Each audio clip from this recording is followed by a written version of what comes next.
তায়েফের ময়দানে আমার নবীজি কালিমার দাওয়াত দিতে গিয়ে ফুল পেলেন না, মিষ্টিও পেলেন না, তিনি সেখানে পেলেন চোকা চোকা পাথর। সেই তায়েফে গিয়ে যখন ঢুকলাম এবছর কয়েকদিন আগে, আহারে হাঁটতিনে ভাবি এই জনপদের কোন জায়গা দিয়ে যেন রাসূল হেঁটেছেন, চড়েছেন। আমার নবীজি একাকী চলে এসেছিলেন তায়েফের ময়দানে। তায়েফকে তিনি খুব পছন্দ করতেন, কারণ তায়েফের এই জনপদ দিয়ে তিনি হেঁটে হেঁটে ঘোড়ার পিঠে চড়ে, উটের পিঠে চড়ে আমার নবীজি হালিমাতুস সাদিয়ার বাড়িতে ছিলেন দীর্ঘ 5টি বছর পর্যন্ত তিনি হালিমাতুস সাদিয়ার ঘরে ছিলেন। দুগ্ধ পান করেছেন, যার স্তনের দুধ তিনি পান করেছিলেন। তিনি ভাবছিলেন মনে হয় তায়েফের মানুষ কালিমা গ্রহণ করবে, কিন্তু তায়েফবাসী কালিমা তো গ্রহণ করলই না, বরং রাসূলকে পাগল উক্তি দিয়ে, পাগল আখ্যা দিয়া উচ্ছৃঙ্খল যুবকদেরকে লেলিয়ে দিল। চোখা চোখা পাথর নবীকে লক্ষ্য করে মারা শুরু হয়ে গেল। নবীজির মাথার রক্তগুলো গড়ে গড়ে গোটা দেহ দিয়ে ঝরতে ঝরতে পায়ের তলা পর্যন্ত চলে গেল। জুতার তলার সঙ্গে পায়ের তলার জমাট বেঁধে গেল। আমার নবীজি সেন্সলেস হয়ে জমিনে পড়ে গেলেন। টান মেরে জুতা খুলতে চান, জুতা খোলে না। আমার নবীজির পাশে কেউ নাই, সম্পূর্ণ একাকী। তারা মেরে রক্তাক্ত করে মরা মানুষ মনে করে রেখে চলে গেছে। কিছুক্ষণ পর হোঁশটা ফিরল। জিবরিল আমিন এসে বলছেন, ইয়া রাসূলুল্লাহ, এই তায়েফের মানুষ আপনার প্রতি যে অত্যাচারটা করেছে, আল্লাহ পাক আমাকে পাঠিয়েছেন। ফেরেশতারা কাঁদতেছে, আসমানের বাসিন্দারা সব শোকাহত।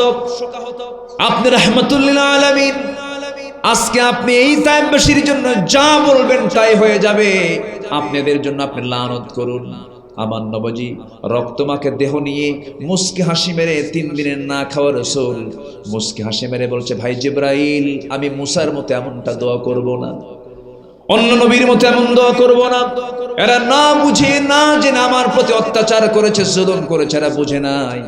এরা আমার প্রতি করলো অত্যাচার। জিবরাইল সাক্ষী রাখো, আমি এদের জন্য দোয়া করে দিলাম, আল্লাহ তুমি তায়েফবাসীর প্রতি তোমার খাস রহমত নাজিল করো। প্রতিশোধ না ক্ষমা? বলেন, প্রতিশোধ না ক্ষমা? ইমানদারের চরিত্র হবে প্রতিশোধ নেওয়া না ক্ষমা করা। ক্ষমা করা। আমার নবীজি ধৈর্যের পিরামিড ছিলেন। সেই জায়গা থেকে আস্তে করে বের হয়ে আসলেন। সামনের দিকে আর বডি চললো না, দেহ চলে না, খাবার নাই, পানি নাই, প্রচন্ড তৃষ্ণা। সামনে একটা আঙ্গুর বাগান দেখলেন, আঙ্গুর বাগানের মধ্যেই তিনি ঢুকে পড়লেন।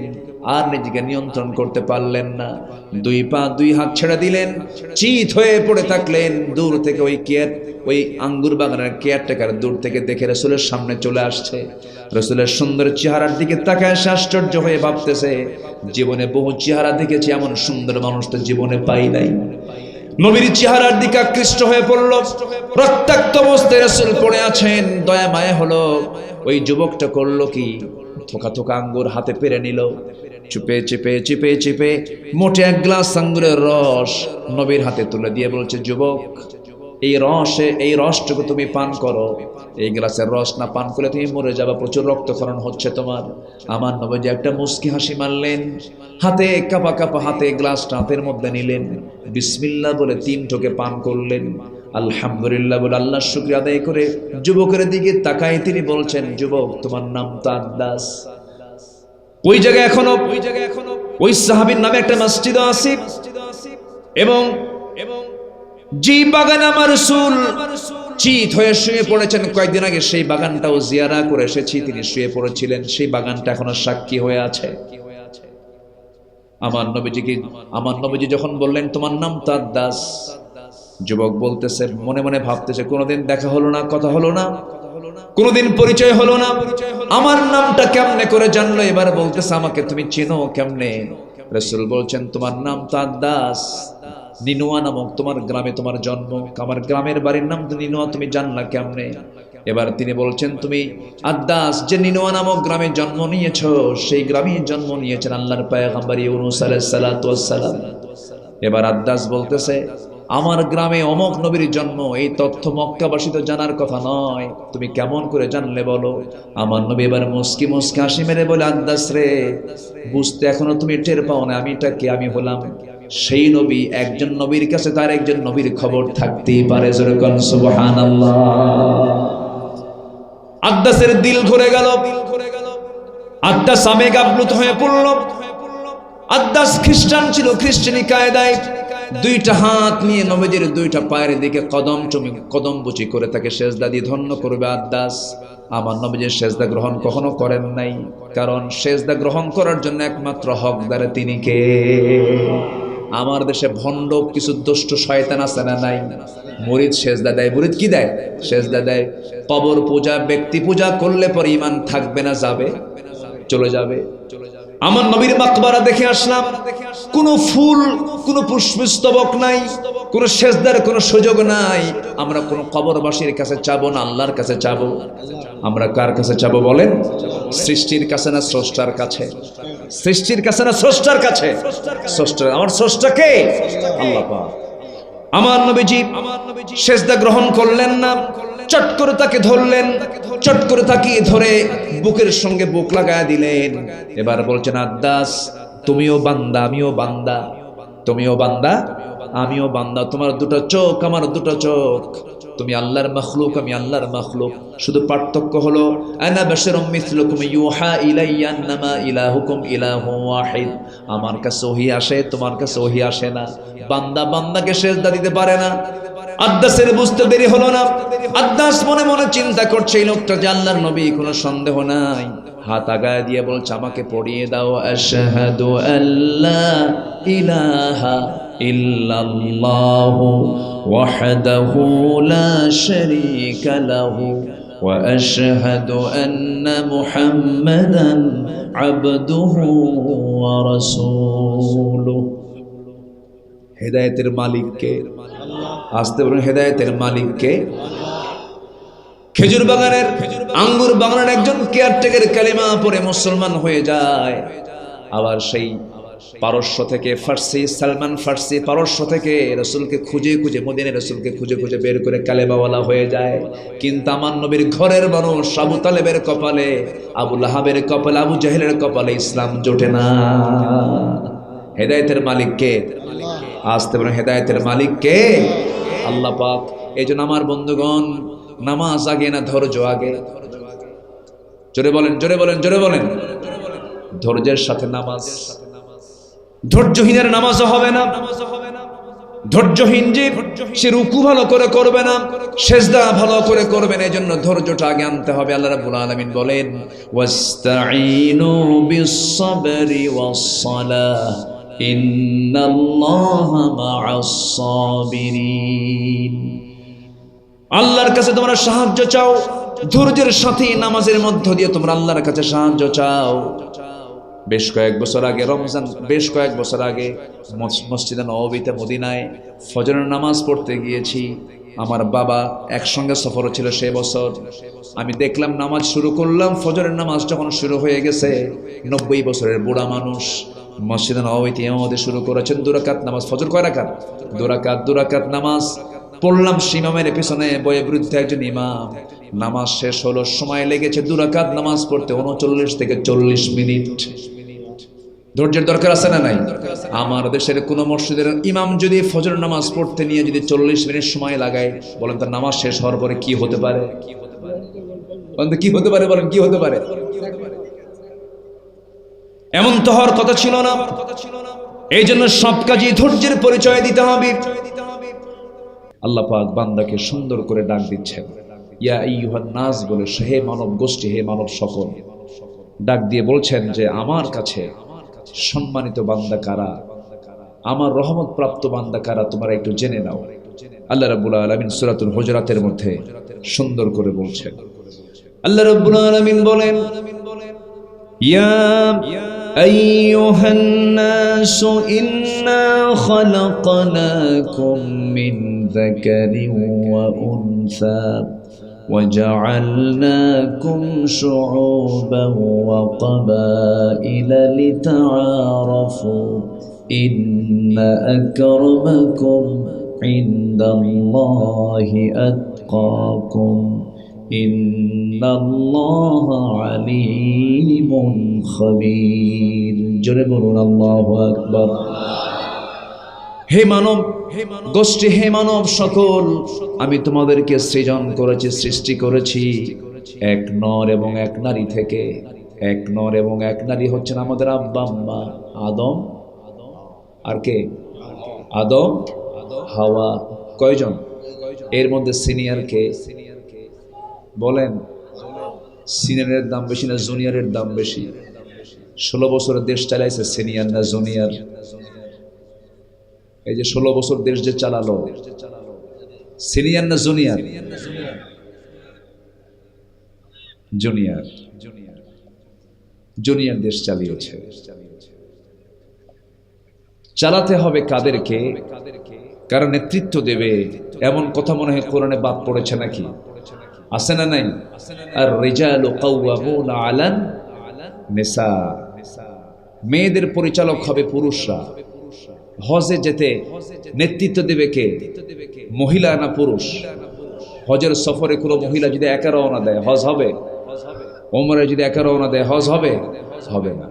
সাথে একজন পুরুষ তো থাকতে হবে এবং তিনি নেতৃত্ব দিবেন। তিনি কি দিবেন? নেতৃত্ব দিবেন, তিনি সাথে করে নিয়ে যাবেন। মাহরাম ছাড়া কোনো হাজির হজ কবুল হয় না, কোনো ওমরাকারীর ওমরা কবুল হয় না। এখানে নেতৃত্ব দিতে হবে হচ্ছে পুরুষকে।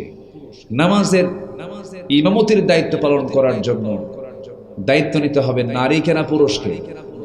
কিন্তু নারী প্রধানমন্ত্রী, পুরুষ তো প্রধানমন্ত্রী না, কিন্তু মসজিদে নামাজ পড়াতে গেলে কি হবে? পুরুষ কি ইমামতির দায়িত্ব পালন করতে হবে। তাহলে সকল জায়গায় নেতৃত্ব দেবে কে? সকল জায়গায় নেতৃত্বের একমাত্র হককার এই বিষয়গুলো যদি আজকে জাতি বুঝতো, অন্তত অন্তত এই অশান্তি থেকে জাতি মুক্তি পেত। ঠিক কিনা বলেন?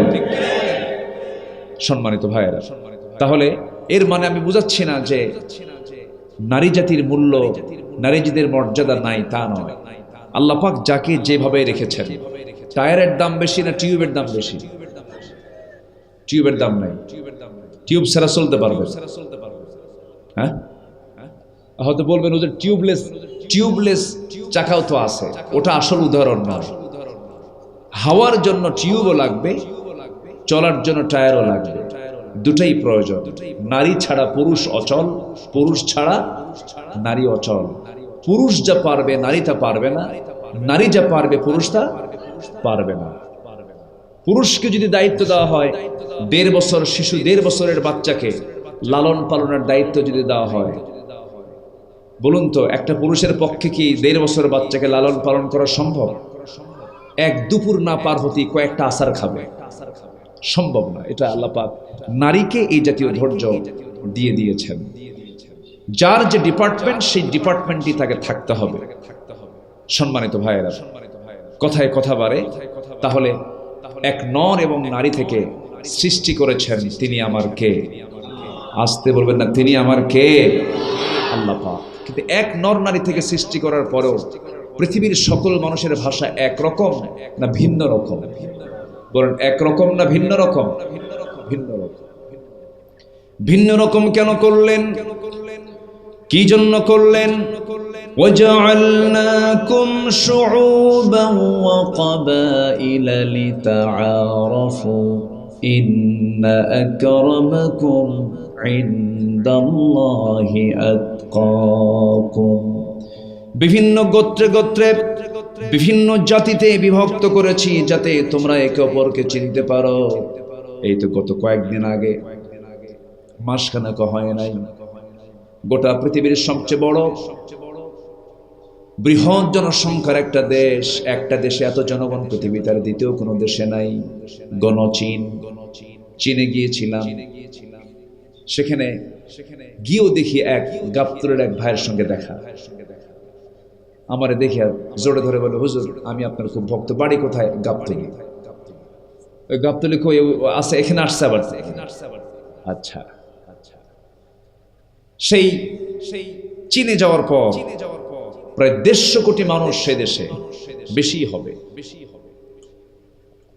এই মানুষগুলোকে আল্লাহ রাব্বুল আলামিন আমার দেশের মানুষের আকৃতির মতো করেছেন না। তাদের নাকটা বোচা, চোখটা ছোট, মানে চোখও এবং নাকে একটু মায়ের খাওয়া। মায়ের খাওয়া বুঝলেন তো নাকি? মানে চোখও ছোট, নাকও খাটো, কিন্তু কালার আবার খুব উজ্জ্বল। এক সাইজের। ভাষা যখন তারা কথা বলে মনে হয় গন্ডগোল লাগছে, বোঝার কায়দায় নাই। তারা কি আদম সন্তান নয়? তারাও আদম সন্তান, সাদা চামড়া। আবার আপনি নাইজেরিয়ার দিকে চলে যান, আফ্রিকার দিকে চলে যান, ওই সমস্ত অঞ্চলের মানুষগুলো এত ঘন কালো। এই যে মাত্র 7 দিন আগে মদিনায় ছিলাম, মক্কায় ছিলাম। মক্কা এবং মদিনা এমন একটা ট্রানজিট পয়েন্ট, গোটা পৃথিবীর মানুষ এখানে খুঁজে পাওয়া যায়। গোটা পৃথিবী থেকে মানুষ এখানে ওমরা করার জন্য আসে, হজ করার জন্য আসে, সফরে আসে, জিয়ারায় আসে। নানা বিচিত্র মানুষগুলো, বিভিন্ন ভাষার, বিভিন্ন গোত্রের, বিভিন্ন জাতির। কেন করলেন? অথচ আমাদের মা কয়জন, আমাদের বাবা কয়জন? একজন। কেন করলেন? এই জন্য করলেন লিতাআরাফু, যেন তোমরা একে অপরকে চিনতে পারো, বুঝতে পারো এটা চীন, এটা জার্মান, এটা ফ্রান্স, এটা আমেরিকা, এটা ইউরোপ। আল্লাহ পাক নিজেই ভাগ করে দিয়েছেন। 10 মাইল পর পর মানুষের ভাষার পরিবর্তন হয়ে যায়। এই যে বগুড়া জেলার গাবতলী থানা, এখানকার ভাষা, আবার দুপচাচিয়া নামক একটা উপজেলা আছে, সেই ভাষাকে একরকম না দুই রকম? দুই রকম। আবার আপনি সারিয়াকান্দির ওই ভাটির দিকের ভাষার সাথে শেরপুর ধনুর থানার কি ভাষার মিল আছে নাকি? হয়তো একটু মিল আছে, কিন্তু টানের কম বেশি আছে না নাই? আস। দুপচাচিয়ার মানুষ গরুকে আপনি বলে আর বাপকে তুই বলে। গরুকে বলে কে গরু, আপনি খাবিন তো খাবিন, না খাবিন তো গুদগুদাবিন না। আর বাপকে বলে বাপ তুই কুটি গেছিল, বাপকে তুই বলে আর গরুকে আপনি বলে। এই যে ভাষার বিচিত্রতা, কেন? একটা মানুষ হা করা মাত্র আপনি টের পাবেন যেটা কোন অঞ্চলের মানুষ। গত পরশুদিন আমার চট্টগ্রামে মাহফিল ছিল, চট্টগ্রাম মেইন প্রপারে মাহফিল ছিল। সেই চট্টগ্রামের ভাষায় যদি আমি এখন কথা বলা শুরু করি, 1% বুঝবেন না আপনারা, এত জটিল। দেশ কি ভিন্ন না একই দেশ? একই দেশ। তো এই যে ভাষাগুলোকে আল্লাহ পাক কেন চেঞ্জ করেছেন? এগুলো পাসওয়ার্ড করে দিয়েছেন, আঞ্চলিক পাসওয়ার্ড। দুপচাচিয়া এমন, আদম দেখি এমন, গাবতলী এমন, শেরপুর এমন, শাহজাহানপুর এমন। আপনি ভাবতেছেন যে শাহজাহানপুরের সঙ্গে আপনার মিল আছে না, একটু যাবেন দেখবেন যে ভাষা একটু চেঞ্জ হয়ে গেছে। এই যে ডিফারেন্স, এটা করেছেন কেন? যেন তোমরা একে অপরকে চিনতে পারো, এটা কোন জাত, এটা কোন গোত্র, এটা কোন দেশ। আল্লাহ পাক এটাকে বিভিন্ন ভাগে বিভক্ত করেছেন। তবে আল্লাহ পাক বলছেন বংশগত, জাতিগত কৌলিন্য দিয়ে আমার নৈকট্য হাসিল সম্ভব নয়। আমার নৈকট্য হাসিলের জন্য যে গুণ তোমাদের থাকতে হবে, সেই গুণ হচ্ছে সবচেয়ে আমি আল্লাহ, আমাকে ভয় করতে হবে। যেরকম সুবহানাল্লাহ। যদি বংশগত মর্যাদা দিয়ে যদি মানুষের মূল্যায়ন হতো, বেলাল কি মালিক না গোলাম? বলেন বলেন, বেলাল মালিক না গোলাম? শুধু গোলাম না গোলাম জাদা? বলেন, গোলাম জাদা গোলাম। বাপও গোলাম ছিল। সামাজিক কোনো মর্যাদা ছিল না, কোন গুণ, সামাজিক কোন বিশেষ কোন পরিচয় তার ছিল না, এবং বাহ্যিকভাবে চেহারারও কোনো সৌন্দর্য ছিল না। শুধু কালো না, চেহারার যে স্ট্রাকচার এটাও সুন্দর ছিল না। মাথার চুলগুলো ছিল খাড়া খাড়া, দুটো ঠোঁট ছিল মোটা মোটা, নিচের ঠোঁট মোটার চোটে নিচের দিকে নেমে আসতো, নিচে হেলে পড়তো। দাঁতগুলো ছিল ফাঁকা ফাঁকা, নাকটা ছিল বোচা, পাহাড়ের মতো বিশাল বডি ছিল সাইয়্যিদনা বেলাল বিন রাবাহ রাদিয়াল্লাহু তাআলা আনহু। কিন্তু আল্লাহ তাআলা তার চেহারা দেখেছেন, বংশ দেখেছেন, জাতি দেখেছেন, না তাকওয়া দেখেছেন? বলেন কি দেখেছেন? তাকওয়া দেখেছেন। আমি আজকে যে পয়েন্টে কথা বলতে চাই সেটা হলো, আমরা আল্লাহর রহমত ছাড়া কেউ কি নাজাত পাবো? আসতে বলে, কেউ কি নাজাত পাবো? তাহলে কার রহমত দরকার? আসতে বলবেন না, কার রহমত দরকার? আল্লাহ। আল্লাহ যদি কোনো বান্দার বিচার করেন, সে কি বিচারে পার পেতে পারবে? আসতে পার পেতে পারবে? পারবে না। তাহলে সব জায়গায় বান্দার জন্য যেটা সব সময়ের জন্য প্রয়োজন, তা হচ্ছে রহমত। কি প্রয়োজন? রহমত। আল্লাহ পাক বলেছেন সে জাতির কোনো রহমত নাই যে জাতির নেতৃত্ব নারী দেয়। সেই অভিশাপ থেকে জাতি গত অগাস্ট 24 অগাস্টে নাজাত পেয়েছে। বলি আলহামদুলিল্লাহ, জোরে বলি আলহামদুলিল্লাহ। সম্মানিত ভাইয়েরা, সম্মানিত বন্ধুগণ, অনেক কথা আছে, উঠতে একটু দেরি হলো। আমাকে সকালবেলা না করা হয়েছিল, আমাকে কমিটি বলেই ফেলেন, হুজুর এমন বৃষ্টি, ক্যাটস অ্যান্ড ডগস, মুষলধারে বৃষ্টি, উপায় নাই মাহফিল করার। তাই আমি বললাম তাহলে কি করা যায়? তাহলে 2-3 দিন পর এই প্যান্ডেলেই, এই সামেনাতি আপনারা দিনের বেলা একটা মাহফিল করে ফেলুন। হুজুর আল্লাহ ভরসা, আজকে রাতে যে অবস্থায় হোক না কেন মাহফিল আমরা চালায় নেব, আল্লাহ কবুল করে নিয়েছে। বলি আলহামদুলিল্লাহ, জোরে বলি আলহামদুলিল্লাহ। তো আমি আসলাম আমার দেশেই, আমার জেলাতেই, কিন্তু এই এলাকার নাম হয়ে গেল নেপাল। নেপাল তো একটা দেশ, জানেন না আপনারা? এই সার্কের একটা দেশ না নেপাল?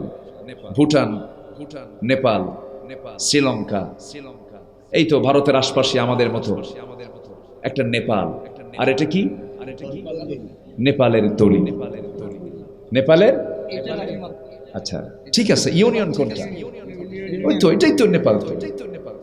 জি, আপনি নেপালি তো আছেন, তবে একটু তলিতে আছেন। আচ্ছা, যাই হোক, সম্মানিত ভাইয়েরা, তাহলে আমাদের সবার আগে কার রহমত দরকার বলেন তো? সবাইকে রহমত নিতে চান? সবাইকে রহমত নিতে চান?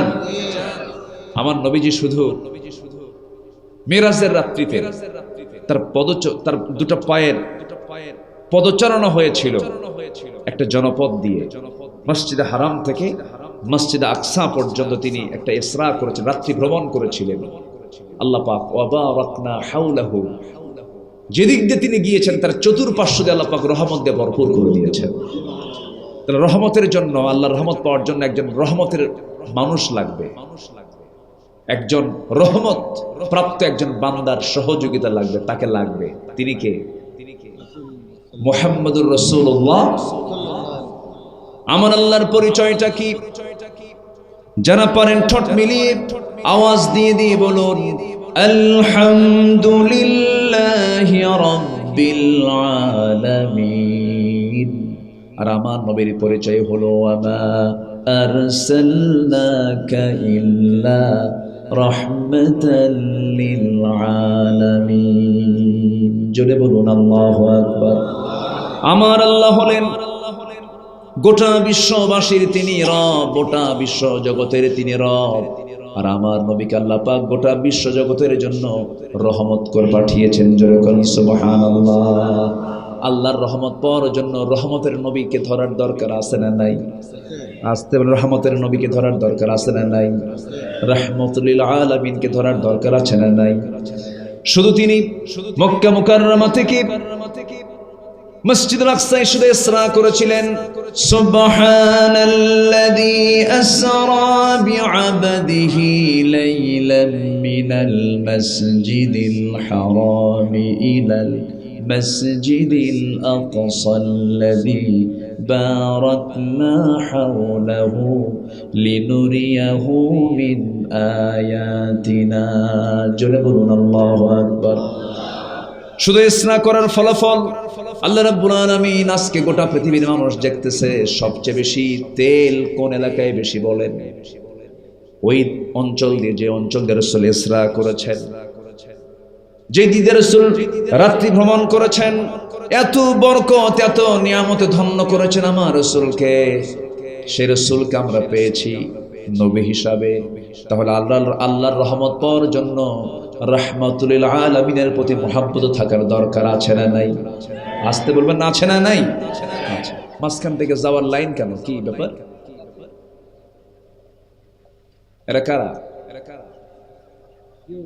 ছাত্র, মাদ্রাসার ছাত্র। জি, তাদেরকে আটকানো যাবে না। অসম্ভব কেন জানেন? হুজুরের একটা সিগন্যাল পাইছে, শেষ সাথে উঠতে হবে। হিফজের যারা ছাত্র তারা শেষ সাথে উঠে তারা নতুন সবক তৈরি করবে।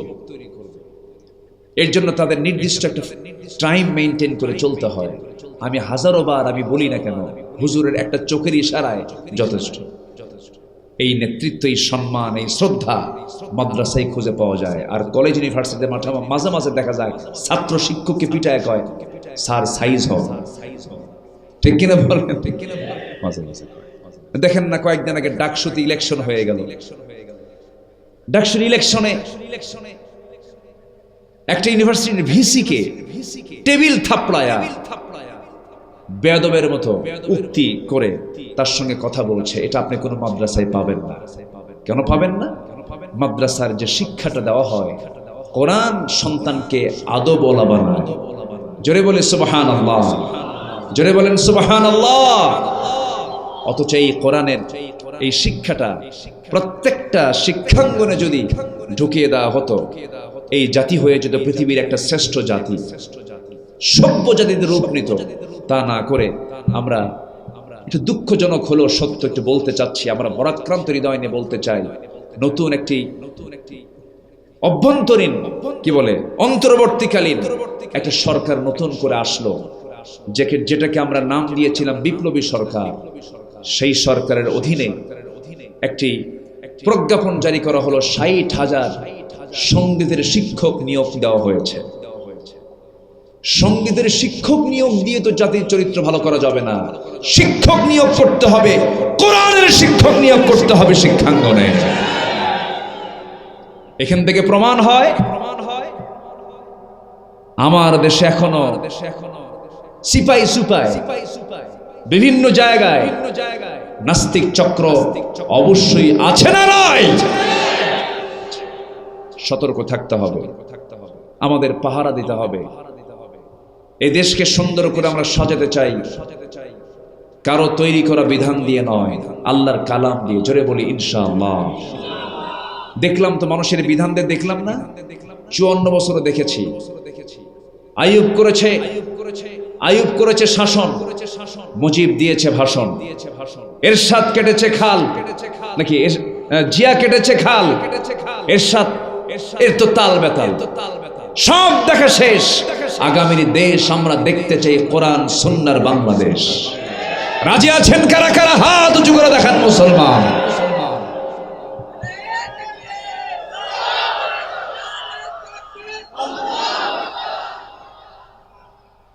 স্লোগান তো কম হয়ে গেল, দেন না স্লোগান। আল্লাহর নাম নিতে এত কৃপণতা করেন কেন?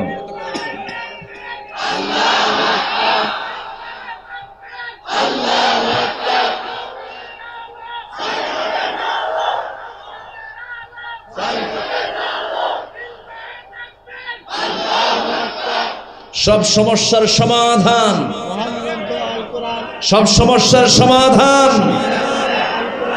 বিশ্বাস হয়। সবার কি বিশ্বাস হয়? এটাকে আমরা বাস্তবে রূপ দেব। জোরে বলি ইনশাআল্লাহ, আর জোরে বলি ইনশাআল্লাহ। রহমত পাবো কার? রহমত পাবো কার? আর যদি তা না করেন, আরেক অশান্তি চেপে আসবে, আবার আরেক ভূত চাপবে। যে ভূত 16 বছর চেপেছিল জাতির উপরে, সেই ভূত আবার চেপে বসবে, আবার চেপে বসবে, আবার চেপে বসবে।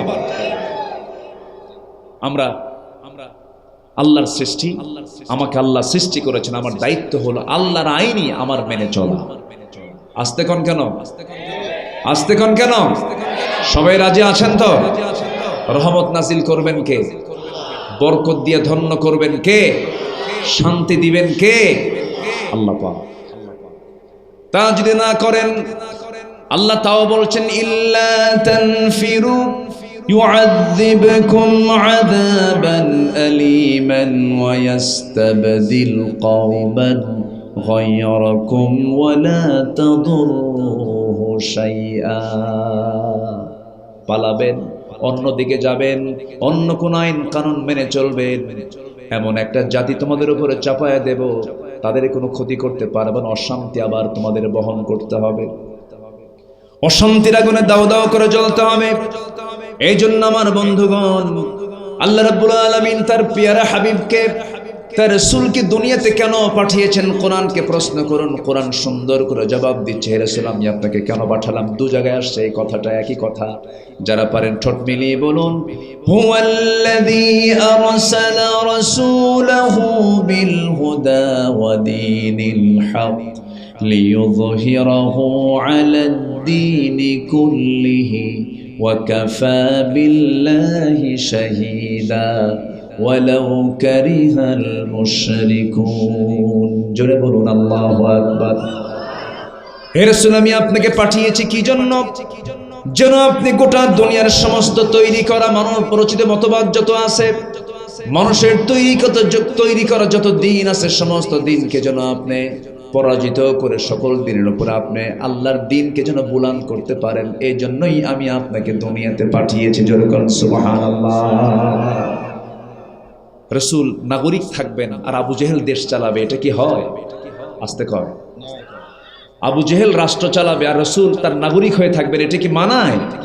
আলেম ওলামারা দেশের নাগরিক হবে আর সোরবাট পাররা দেশের করতে হবে, এটা মানায় না, মানায় না, মানায় না,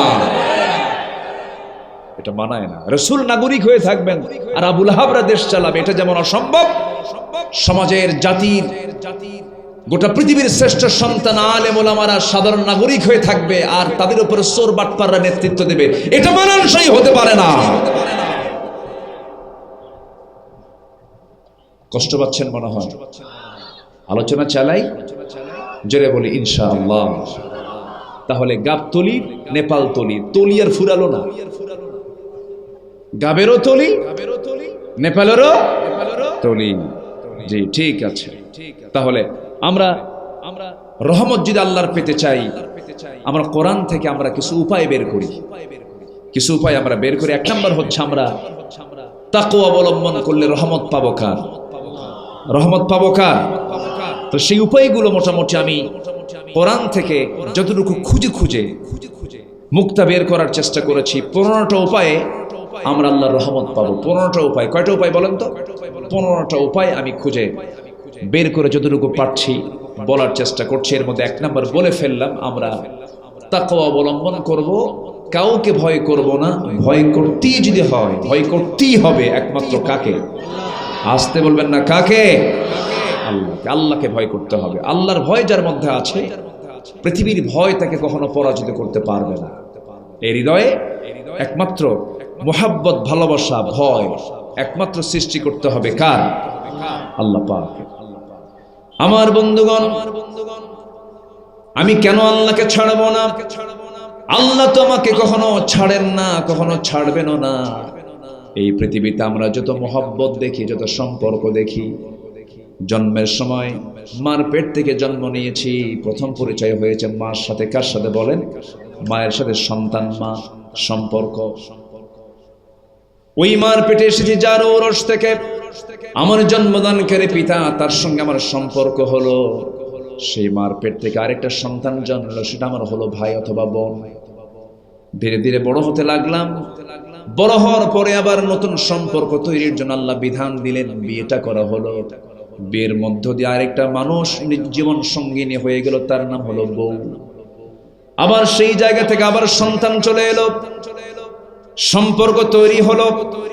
এই সম্পর্কগুলো খুবই ক্ষণস্থায়ী, খুবই অল্প সময়ের জন্য, খুবই অল্প সময়ের জন্য এই সম্পর্কগুলো শুধু মৃত্যুর ফয়সালা হয়ে গেলে পরেই এই সমস্ত সম্পর্কগুলো কাট হয়ে যায়, সম্পর্কগুলো হেরে যায়, সম্পর্ক বিনাশ হয়ে যায়। আপনার সুন্দরী স্ত্রী বিয়ে করেছেন, এত আপনাকে ভালোবাসে, এক রাত না গেলে পরে ছটফট করে, স্বামী আমার তুমি কখন আসবে, দিওয়ানা হয়ে যায়। স্বামীর মধ্যে ভালোবাসা, স্ত্রীর মধ্যে ভালোবাসা, এই মুহাব্বত মাওয়াদ্দাত ওয়া রাহমা আল্লাহ দিয়ে দিয়েছেন। কিন্তু ভাই রে, আপনার স্ত্রী দুনিয়াতে থাকা অবস্থায় আপনি মাত্র 2 বছর আগে বিয়ে করেছেন।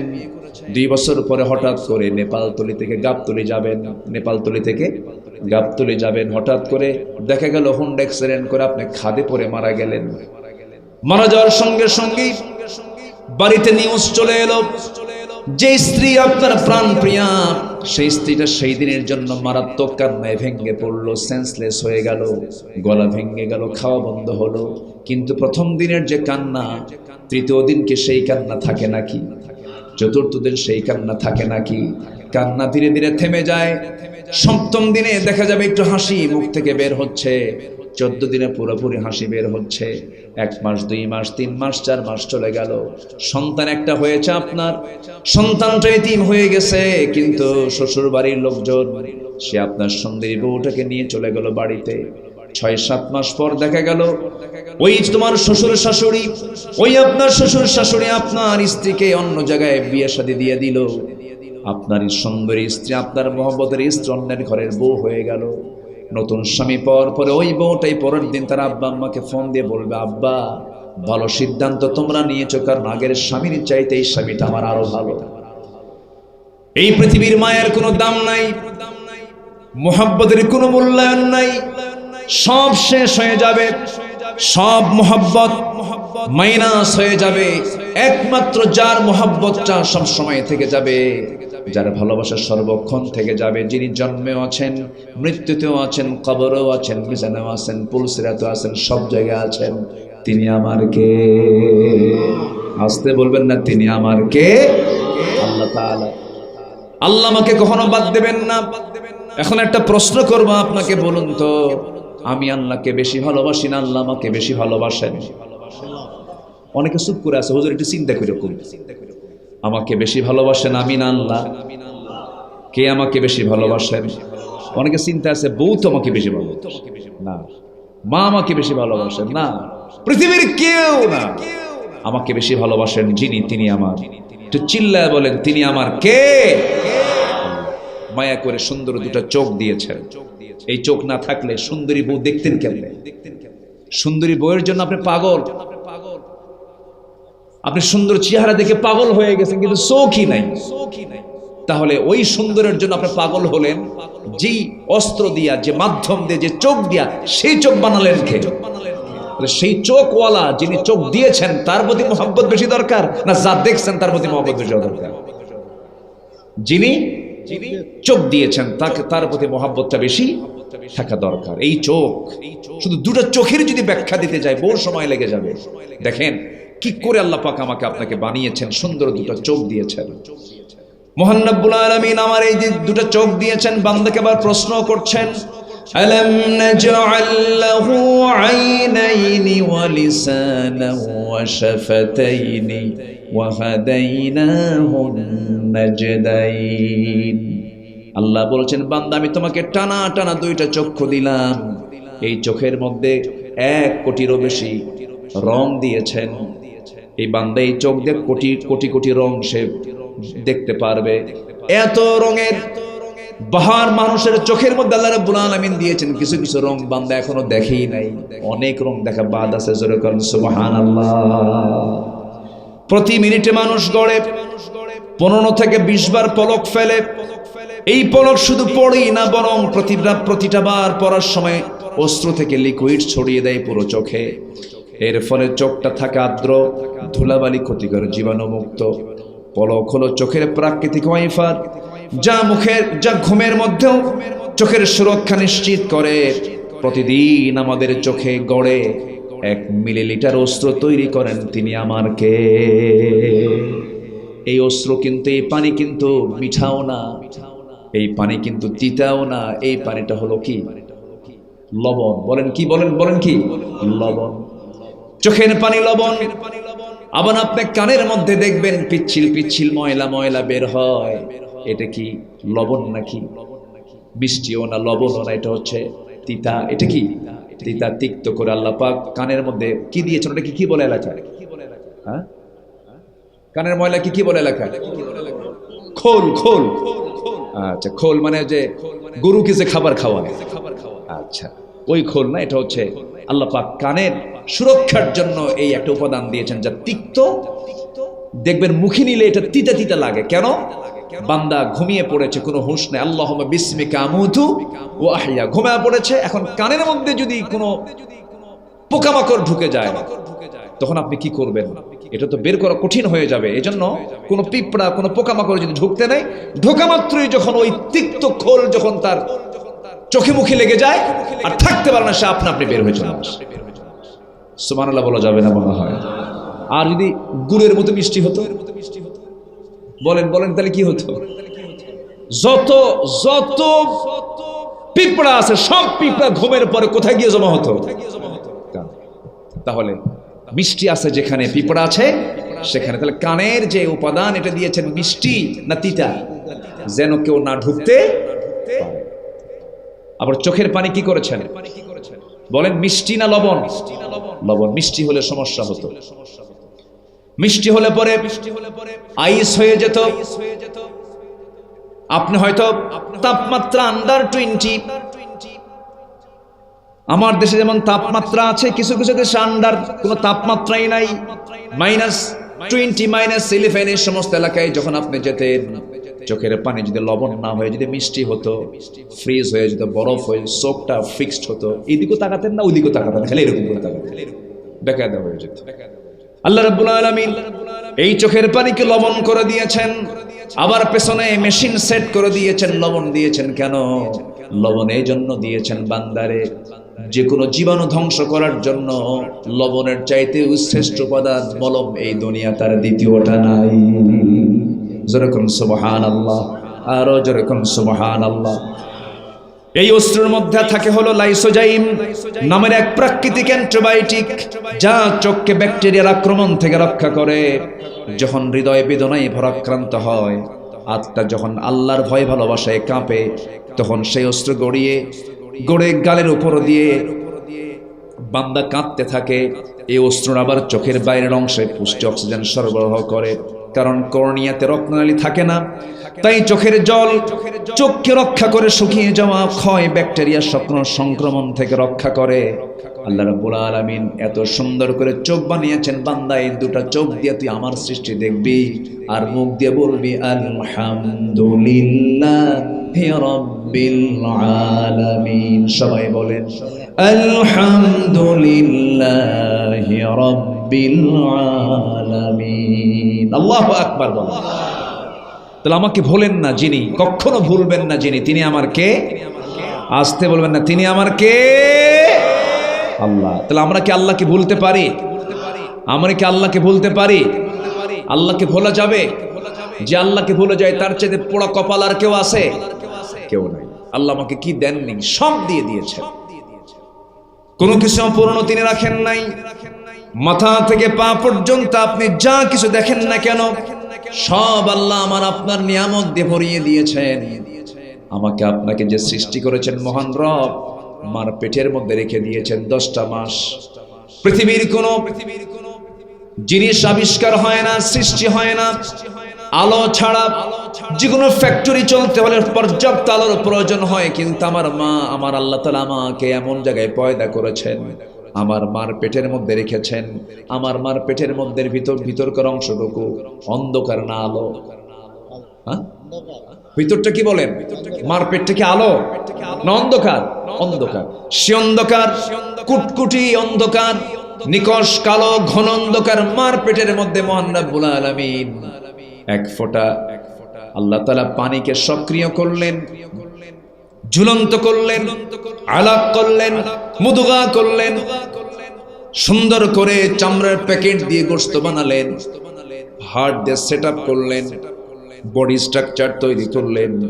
এরপরে মহান রব্বুল আলামিন তার নিজস্ব তত্ত্বাবধানে মার পেটের ভিতরে 10টা মাস ওই নিকষ কালো ঘন অন্ধকার সেই মার পেটের ভিতরে চোখের জায়গায় চোখ, কানের জায়গায় কান, হাতের জায়গায় হাত, পায়ের জায়গায় পা, সবকিছু সুন্দর করে সেট আপ করে মার পেট থেকে 72টা অপারেশন সম্পূর্ণ করে এই দুনিয়াতে পাঠায় দিয়েছেন। যেরকম সুবহানাল্লাহ। তাহলে সবচাইতে বেশি মায়া দয়া আমার ভিতরে, আমার উপরে যিনি রাখেন তিনি আমার কে? আল্লাহ তাআলা। সম্মানিত ভাইয়েরা, সম্মানিত বন্ধুগণ, আবার সেই মানুষকে সুস্থ থাকার জন্য তিনি এই দুনিয়াতে অসংখ্য নিয়ামত রেখে দিয়েছেন, অসংখ্য খাবার রেখে দিয়েছেন। এক একটা খাবারের এক একটা নিয়ামত, এক একটা ঔষধ করে আল্লাহ পাক এই পৃথিবীতে মানুষের জন্য সবকিছু সৃষ্টি করে রেখে দিয়েছেন। আর বলছেন, বান্দা সব দিলাম, আমি তোর কাছ থেকে কিচ্ছু চাই না, আমি তোর থেকে শুধু চাই হলো, তোর মুখ থেকে আমি চাই আমার শুধু প্রশংসা। আলহামদুলিল্লাহ, আলহামদুলিল্লাহ। একটা প্রাণী আছে মৌমাছি, চেনেন না? মৌমাছিকে আল্লাহ পাক মধুর ডিপার্টমেন্ট দিয়েছেন। এই পৃথিবীতে যত রোগ আছে সকল রোগের ঔষধ আল্লাহ পাক একটা পানীয়তে দিয়েছেন, পানিও আল্লাহ পাক সৃষ্টি করেছেন মধুর মৌমাছির মধ্য দিয়ে, সেটার নাম কি বলেন? লিকুইড, হচ্ছে মধু। এই মধুটা আল্লাহ রাব্বুল আলামিন মৌমাছিকে দিয়েছেন। এই ডিপার্টমেন্ট মানুষকে দেন নাই, কারণ মানুষকে দিলে পরে এর মধ্যে মানুষে ভেজাল করবে। মধুর মধ্যে ভেজাল আছে না নাই? এই ভেজাল কে করে? আস্তে করে কে করে? মানুষ। মৌমাছিকে আল্লাহ তাআলা এমন সূক্ষ্ম কিছু জ্ঞান দিয়েছেন, তারা যখন দল বেঁধে কোনো বাগানে মধুর রস সংগ্রহ করতে যায়, তখন অসংখ্য মৌমাছির ভিড়েও তারাও কোনো ফুলে বসে শনাক্ত করতে পারে যে এই ফুলে কিছুক্ষণ আগে অন্য কোনো মৌমাছি বসেছে কিনা। যে আশ্চর্য হবেন, যখন একটা মৌমাছি ফুলে বসে, তার পায়ের পজিটিভ চার্জ ফুলের পাপড়ির নেগেটিভ চার্জের সঙ্গে মিলিত হয়ে ফুলটির চার্জে একটা পরিবর্তন আনে। অন্য মৌমাছি সেই পরিবর্তন শনাক্ত করতে সক্ষম হয় এবং বুঝতে পারে ফুলটিতে কিছুক্ষণ আগে আরেকটা মৌমাছি বসছিল। সুবহানাল্লাহ বলবেন না? তাহলে এক ফুলে কয় মৌমাছি বসে? একটাই, আরেকটা বসে না। ও টের পায়, কারণ নেগেটিভ হয়ে গেছে, ওটা বসা শেষ হয়ে গেছে। 2013 সালে ব্রিস্টল ইউনিভার্সিটির একজন গবেষক এই বৈদ্যুতিক চার্জের পরিবর্তন শনাক্ত করার প্রক্রিয়া প্রমাণ করেছেন, যা পরবর্তীতে মৌমাছিকে ফুলটি এড়িয়ে চলতে সহায়ক হয়। বান্দার জন্য মৌমাছি ফুল থেকে নেকটার, মিষ্টি রস সংগ্রহ করেই ক্ষান্ত থাকে না, তখন তা ঘন আর মিষ্টি করার জন্য হানি স্টমাকে নিয়ে নিরে ফিরতে ফিরতে তাদের স্পেশাল এনজাইম দিয়ে নেকটারের শর্করা ভেঙে গ্লুকোজ আর ফ্রুক্টোজে রূপান্তরিত করে। এরপর চাকে এসে একে অন্যের কাছে ট্রান্সফার করে। জেনে আশ্চর্য হবেন, মৌচাকে এই তরল নেকটার জমা করার পরও সেখানে আরো 70 থেকে 80% পানি থেকেই যায়। বান্দার এই মধু খেতে যেন কষ্ট না হয়, এই জন্য এইসব মৌমাছিরা একত্রে এসে তাদের ডানা ঝাপটে ঝাপটে ভেন্টিলেশন প্রক্রিয়ার মাধ্যমে পানি বাষ্পীভূত করে পাতলা রসকে ঘন মধুতে রূপান্তরিত করে। জোরে বলেন সুবহানাল্লাহ, আল্লাহু আকবার বলেন। এই যত্নে গড়া মধুটা যেন সবচেয়ে সিকিউর থাকে, তাই তারা মধু সম্পূর্ণ প্রস্তুত হলে মৌচাকের কক্ষগুলো মোম দিয়ে বন্ধ করে দেয়, যেন কেউ সেটা ইনটেক রেখে দেয়। হঠাৎ করে কোনো মৌচাকে মৌমাছি মধু আনতে নিয়ে যদি কোনো মৌমাছির পায়ে যদি কোনো ময়লা থাকে, গেটে থাকে হলো পুলিশ মৌমাছি, এক কামড় মেরে ভাইরাস চলা মৌমাছিকে মেরে ফেলে দিয়ে মৌচাককে আল্লাহ পাক জীবন মুক্ত রেখে দেন। যেরকম সুবহানাল্লাহ। এগুলো কার অবদান? আসতে বলবেন না, কার অবদান? আল্লাহর অবদান। আল্লাহ সবকিছু করে দিয়েছেন, শুধু বান্দাকে বলছেন, বান্দারে সব আমি তোর জন্য করে দিলাম, কিন্তু তোর দায়িত্ব হলো আমার রহমতে তুই ধন্য হয়ে যাবি। নাম্বার 1 হলো তুই তাকওয়া অবলম্বন করবি, আমাকে ভয় করবি, আমার হুকুমটা মেনে চলবি, আমার সঙ্গে বন্ধুত্ব তৈরি করবি। বান্দা তুই জানিস, তুই আমার দিকে যখন 1 হাত আগাস, আমি তোর দিকে 10 হাত আগাই। বান্দা তুই যখন আমার দিকে হেঁটে হেঁটে আসিস, আমি তোর দিকে দৌড়া দৌড়া যাই। আল্লাহ বান্দাকে জান্নাত দিতে চান, কিন্তু বান্দা জান্নাত পেতে চায় না। এতে কি আল্লাহর দোষ না বান্দার দোষ? বলেন কার দোষ? কার দোষ? কার দোষ? আমি কি আলোচনা চালাবো? কারো কোনো আপত্তি নাই তো? কারো কোনো সমস্যা নাই তো? একটু বেশি রাতে উঠেছি, একটু শেষ করতে যদি দেরি হয়, কারো কোনো কষ্ট হবে না? কোরআন শোনার জন্য ধৈর্যের দরকার আছে না নাই বলেন? আচ্ছা, একটু ধৈর্য ধরে বসুন। আমি 15টা উপায় আল্লাহর রহমত লাভের জন্য, 15টা উপায় কি কি কোরআনকে সামনে রেখে আমি একটা একটা করে বলবো। কেবল একটা বলেছি, আল্লাহর রহমত পেতে হলে 1 নম্বর গুণ লাগবে হলো তাকওয়া। একমাত্র কার ভয়? কার ভয়? আল্লাহর ভয়।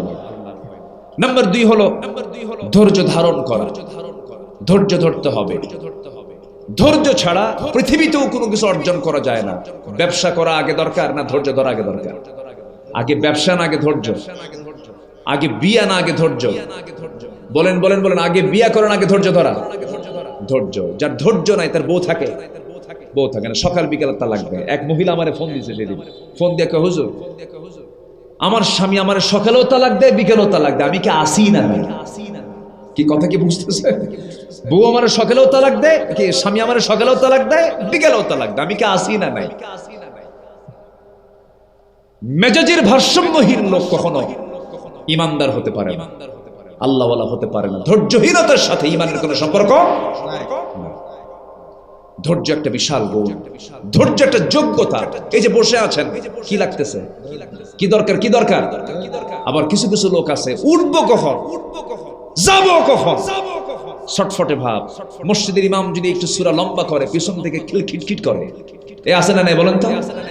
এখন লোকমা তো আর দেওয়া সম্ভব না, ইমাম সাহেব লম্বা একটা সূরা ধরছে, এখন লোকমা তো আর দেওয়া সম্ভব না, করে কি জানেন? মানে হুজুর তাড়াতাড়ি শেষ করেন, আমার বাইরে কাজ আছে। এরকম ধৈর্যহীন কিছু মানুষ মনে হয় গাবতলীতে নাই। আসতে বলে আসে না নাই? আমি এ পর্যন্ত 20 থেকে 25 জন ভাইকে মাহফিল থেকে উঠে যেতে দেখেছি, 20 থেকে 25 জন। আমি আর নতুন করে আর কোনো একজন ব্যক্তিকেও আমি ওঠার দৃশ্য আমি আর দেখতে চাই না। সবাই থাকতে রাজি আছেন তো ইনশাআল্লাহ? কারণ আলোচনার কেবল আমি 10% শেষ হয়নি, এখন 90% আলোচনা এখনো সামনে পড়ে আছে। আর আপনি যদি এই ফুল বাগানকে আপনি যদি রেখে যদি চলে যান, আর কোরআনের এই ফুল বাগান যদি নষ্ট, আল্লাহ তাআলা যদি মনে করেন যে এই বান্দাটা আমার ফুল বাগানটা নষ্ট করলো, কোরআনের বাগানটা নষ্ট করলো, তাহলে আপনি আল্লাহর চোখে কি হয়ে গেলেন? বান্দা না আসামি হলেন।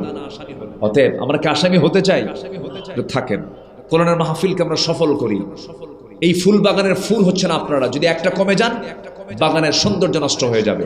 একটু বসো, ধৈর্য ধরি, তাহলে ধৈর্য ধরলে রহমত পাবো কার? আসতে বলবেন না কার? সবুরে কি ফলে? এলাকায় আছে কিনা বলেন, সবুরে কি ফলে? ফলে। ধৈর্যের পুরস্কার অনেক, ধৈর্যের পুরস্কার অনেক। আমরা ধৈর্য নিয়ে থাকবো। আল্লাহ রাব্বুল আলামিন বলেন, হে রাসূল আপনি জানায়ে দেন, ওয়া আতিউল্লাহ ওয়া রাসূলাহু ওয়া লা তানাযাউ ফাতাফশালু ওয়া তাযহাবা রিহুকুম ওয়াসবিরু ইন্নাল্লাহা মা'আস সাবিরিন। সূরাতুল আনফাল আয়াত নাম্বার 46। তোমরা আল্লাহর আনুগত্য করো, নবীর আনুগত্য করো, ধৈর্য ধরো। আল্লাহ ধৈর্যশীলদের সাথে আছেন। এই যে কয়েকদিন আগে তায়েফে গিয়েছিলাম, এই সফরে তায়েফ গিয়েছিলাম। তায়েফটা হলো পাহাড়ি অঞ্চল, মক্কাটা উত্তপ্ত গরমের জায়গা, গা যেন পুড়ে যায় ভাব। আবার সেই আরবের মধ্যে তায়েফ পাহাড়ি অঞ্চল, সেই জায়গাটা হলো আমার দেশের চাইতে শীতল ঠান্ডা এলাকা। এসি লাগে না, মুকাইয়িফ লাগে না, আবহাওয়াটাই সুন্দর। ওই তায়েফের ময়দান এমনটা ছিল না, তায়েফের জনপদ এমনটা ছিল না। যে বিশ্ব নবীর দোয়ার ফসল সেই তায়েফ, আমার নবীজির দোয়ার ফসল এটা, যেখানে তেমন কোনো ফল উৎপাদন হতো না। আমার নবীজি তায়েফবাসীর জন্য বদদোয়া দিয়েছিলেন না দোয়া দিয়েছিলেন? বলেন কি দিয়েছিলেন? দোয়া দিয়েছিলেন। এখন বলুন, তায়েফের মানুষ রাসূলকে মহব্বত করেছিল না শাস্তি দিয়েছিল? তাকে সম্মান করেছিল না লাঞ্ছিত করেছিল? লাঞ্ছিত করেছিল। আমার নবীজি বুক ভরা আশা নিয়া মক্কায় যখন দাওয়াতি কাজ বন্ধ হয়ে গেছে, দারুন নাদওয়ার বৈঠকে আবু জেহেল চূড়ান্ত সিদ্ধান্ত নিয়েছে, মুহাম্মাদের দাওয়াতি কাজ বন্ধ, মুহাম্মদ বাড়ি থেকে বের হতে পারবে না, গৃহবন্দী করে ফেলেছে রাসূলকে। সাহাবে কেরামকে যেখানে পায় সেখানেই মারে। বেলালকে মারতে মারতে রক্তাক্ত করে ফেললো। যে জায়গায় তাকে মারা হতো প্রত্যেকটা দিন, সেই জায়গাটা আমার এক বন্ধু আমাকে দেখায় দিলেন সেদিন। বলা হলো, যে বন্ধু, এই যে জায়গাটা এখনো ফাঁকা আছে, এই জায়গায় বেলালকে মারতো তার মনিব উমাইয়া এসে। উটের রশি গলার মধ্যে দিত, টেনে হেঁচড়ে তাকে নিয়ে এসে সেই জায়গায় উন্মুক্ত জায়গায় চিৎ করে শোয়ায় রেখে বুকে পাথর রাখতো আর বলতো, বেলাল ইসলাম ছেড়ে দিবি না কি করবি বল? বেলাল বলতেন, দুনিয়ার সব ছাড়বো কিন্তু আমি আমার রবকে ছাড়বো না। জোরে বলেন সুবহানাল্লাহ। ধৈর্য আছে যার, ঈমান আছে তার, সফলতা আছে তার। তায়েফের ময়দানে আমার নবীজি কালিমার দাওয়াত দিতে গিয়ে ফুল পেলেন না, মিষ্টিও পেলেন না, তিনি সেখানে পেলেন চোকা চোকা পাথর। সেই তায়েফে গিয়ে যখন ঢুকলাম এবছর কয়েকদিন আগে, আহারে হাঁটতিনে ভাবি এই জনপদের কোন জায়গা দিয়ে যেন রাসূল হেঁটেছেন, চড়েছেন। আমার নবীজি একাকী চলে এসেছিলেন তায়েফের ময়দানে। তায়েফকে তিনি খুব পছন্দ করতেন, কারণ তায়েফের এই জনপদ দিয়ে তিনি হেঁটে হেঁটে ঘোড়ার পিঠে চড়ে উটের পিঠে চড়ে আমার নবজি হালিমাতুস সাদিয়ার বাড়িতে ছিলেন দীর্ঘ 5টি বছর পর্যন্ত তিনি হালিমাতুস সাদিয়ার ঘরে ছিলেন। দুগ্ধ পান করেছেন, যার স্তনের দুধ তিনি পান করেছিলেন। তিনি ভাবছিলেন মনে হয় তায়েফের মানুষ কালিমা গ্রহণ করবে, কিন্তু তায়েফবাসী কালিমা তো গ্রহণ করলই না, বরং রাসূলকে পাগল উক্তি দিয়ে, পাগল আখ্যা দিয়া উচ্ছৃঙ্খল যুবকদেরকে লেলিয়ে দিল। চোখা চোখা পাথর নবীকে লক্ষ্য করে মারা শুরু হয়ে গেল। নবজির মাথার রক্তগুলো গড়ে গড়ে গোটা দেহ দিয়ে ঝরতে ঝরতে পায়ের তলা পর্যন্ত চলে গেল। জুতার তলার সঙ্গে পায়ের তলার জমাট বেঁধে গেল। আমার নবীজি সেন্সলেস হয়ে জমিনে পড়ে গেলেন। টান মেরে জুতা খুলতে চান, জুতা খোলে না। আমার নবীজির পাশে কেউ নাই, সম্পূর্ণ একাকী। তারা মেরে রক্তাক্ত করে মরা মানুষ মনে করে রেখে চলে গেছে। কিছুক্ষণ পর হোঁশটা ফিরল। জিবরিল আমিন এসে বলছেন, ইয়া রাসূলুল্লাহ, এই তায়েফের মানুষ আপনার প্রতি যে অত্যাচারটা করেছে, আল্লাহ পাক আমাকে পাঠিয়েছেন। ফেরেশতারা কাঁদতেছে, আসমানের বাসিন্দারা সব শোকাহত। আপনি রাহমাতুল লিল আলামিন, আজকে আপনি এই তায়েফবাসীর জন্য যা বলবেন তাই হয়ে যাবে। আপনাদের জন্য আপনি লানত করুন। আমার নবজি রক্তমাখে দেহ নিয়ে মুস্কি হাসি মেরে 3 দিনের না খাওয়া রাসূল মুস্কি হাসি মেরে বলছে, ভাই জিবরাইল, আমি মুসার মতো এমনটা দোয়া করব না, অন্য নবীর মতো এমন দোয়া করব না। এরা না বুঝে না জেনে আমার প্রতি অত্যাচার করেছে, জুলুম করেছে, এরা বুঝে নাই। এরা আমার প্রতি করলো অত্যাচার। জিবরাইল, সাক্ষী রাখো, আমি এদের জন্য দোয়া করে দিলাম, আল্লাহ তুমি তায়েফবাসীর প্রতি তোমার খাস রহমত নাজিল করো। প্রতিশোধ না ক্ষমা? বলেন, প্রতিশোধ না ক্ষমা? ইমানদারের চরিত্র হবে প্রতিশোধ নেওয়া না ক্ষমা করা। ক্ষমা করা। আমার নবীজি ধৈর্যের পিরামিড ছিলেন। সেই জায়গা থেকে আস্তে করে বের হয়ে আসলেন। সামনের দিকে আর বডি চললো না, দেহ চলে না, খাবার নাই, পানি নাই, প্রচন্ড তৃষ্ণা। সামনে একটা আঙ্গুর বাগান দেখলেন, আঙ্গুর বাগানের মধ্যেই তিনি ঢুকে পড়লেন। আর নিজেকে নিয়ন্ত্রণ করতে পারলেন না। 2 পা 2 হাত ছেড়ে দিলেন, চিত হয়ে পড়ে থাকলেন। দূর থেকে ওই আঙ্গুর বাগানের কেয়ারটেকার দূর থেকে দেখে রাসূলের সামনে চলে আসছে। রাসূলের সুন্দর চেহারার দিকে তাকায় সে আশ্চর্য হয়ে ভাবতেছে, জীবনে বহু চেহারা দেখেছি, এমন সুন্দর মানুষ তো জীবনে পাই নাই। নবীর চেহারার দিকে আকৃষ্ট হয়ে পড়ল। রক্তাক্ত অবস্থায় রাসূল পড়ে আছেন। দয়া মায়া হলো। ওই যুবকটা করলো কি, থোকা থোকা আঙ্গুর হাতে পেরে নিল। চুপে চেপে চেপে চেপে মোটে 1 গ্লাস আঙ্গুরের রস নবীর হাতে তুলে দিয়ে বলছে, যুবক, এই রসটুকু তুমি পান করো। এই গ্লাসের রস না পান করলে তুমি মরে যাবে, প্রচুর রক্তক্ষরণ হচ্ছে তোমার। আমার নবীজি একটা মুস্কি হাসি মারলেন, হাতে কাপা কাপা হাতে গ্লাসটা হাতের মধ্যে নিলেন, বিসমিল্লাহ বলে 3 ঢোকে পান করলেন। আলহামদুলিল্লাহ বলে আল্লাহর শুকরিয়া আদায় করে যুবকের দিকে তাকায় তিনি বলছেন, যুবক, তোমার নাম তো আদ্দাস। ওই জায়গায় এখনো ওই সাহাবীর নামে একটা মসজিদ আছে। এবং যে বাগানে আমার রাসূল চিত হয়ে শুয়ে পড়েছেন কয়েকদিন আগে, সেই বাগানটাও জিয়ারা করে এসেছি। তিনি শুয়ে পড়েছিলেন, সেই বাগানটা এখনো সাক্ষী হয়ে আছে। আমার নবীজি যখন বললেন তোমার নাম তো আদ্দাস, যুবক বলতেছে, মনে মনে ভাবতেছে, কোনোদিন দেখা হলো না, কথা হলো না, কোনোদিন পরিচয় হলো না, আমার নামটা কেমনে করে জানলো? এবার বলতেছে, আমাকে তুমি চেনো কেমনে? রাসূল বলছেন, তোমার নাম তো আদ্দাস, নিনুয়া নামক তোমার গ্রামে তোমার জন্ম, আমার গ্রামের বাড়ির নাম তো নিনুয়া, তুমি জানলা কেমনে?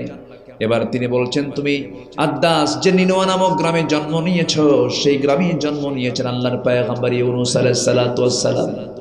এবার আদ্দাস বলতেছে, আমার গ্রামে অমুক নবীর জন্ম, এই তথ্য মক্কাবাসী তো জানার কথা নয়, তুমি কেমন করে জানলে বলো? আমার নবী এবার মুস্কি মুস্কি হাসি মেরে বলে, আদ্দাস রে, বুঝতে এখনো তুমি টের পাও না আমিটা কে? আমি হলাম সেই নবী। একজন নবীর কাছে তার একজন নবীর খবর থাকতেই পারে। জোরে কোন সুবহানাল্লাহ। আদ্দাসের দিল ঘুরে গেল। আদ্দাস আবেগ আপ্লুত হয়ে পড়ল। আদ্দাস খ্রিস্টান ছিল, খ্রিস্টানি কায়দায় 2টা হাত নিয়ে নবীজির 2টা পায়ের দিকে কদম বুচি করে তাকে সেজদা দিয়ে ধন্য করবে আদ্দাস। আমার নবীজির সেজদা গ্রহণ কখনো করেন নাই, কারণ সেজদা গ্রহণ করার জন্য একমাত্র হকদার তিনি কে? আমার দেশে ভণ্ড কিছু দুষ্ট শয়তান আছে না নাই? মুরিদ সেজদা দেয়। মুরিদ কি দেয়? সেজদা দেয়। কবর পূজা, ব্যক্তি পূজা করলে পরে ঈমান থাকবে না, যাবে, চলে যাবে। আমার নবীর মাকবারা দেখে আসলাম, কোনো ফুল, কোনো পুষ্পস্তবক নাই, কোনো সেজদার কোনো সুযোগ নাই। আমরা কোনো কবরবাসীর কাছে চাবো না, আল্লাহর কাছে চাবো। আমরা কার কাছে চাবো বলেন?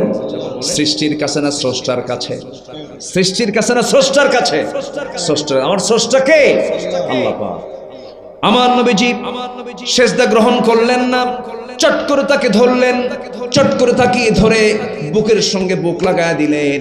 এবার বলছেন, আদ্দাস, তুমিও বান্দা আমিও বান্দা, তুমিও বান্দা আমিও বান্দা, তোমার দুটো চোখ আমার দুটো চোখ, তুমি আল্লাহর মাখলুক আমি আল্লাহর মাখলুক।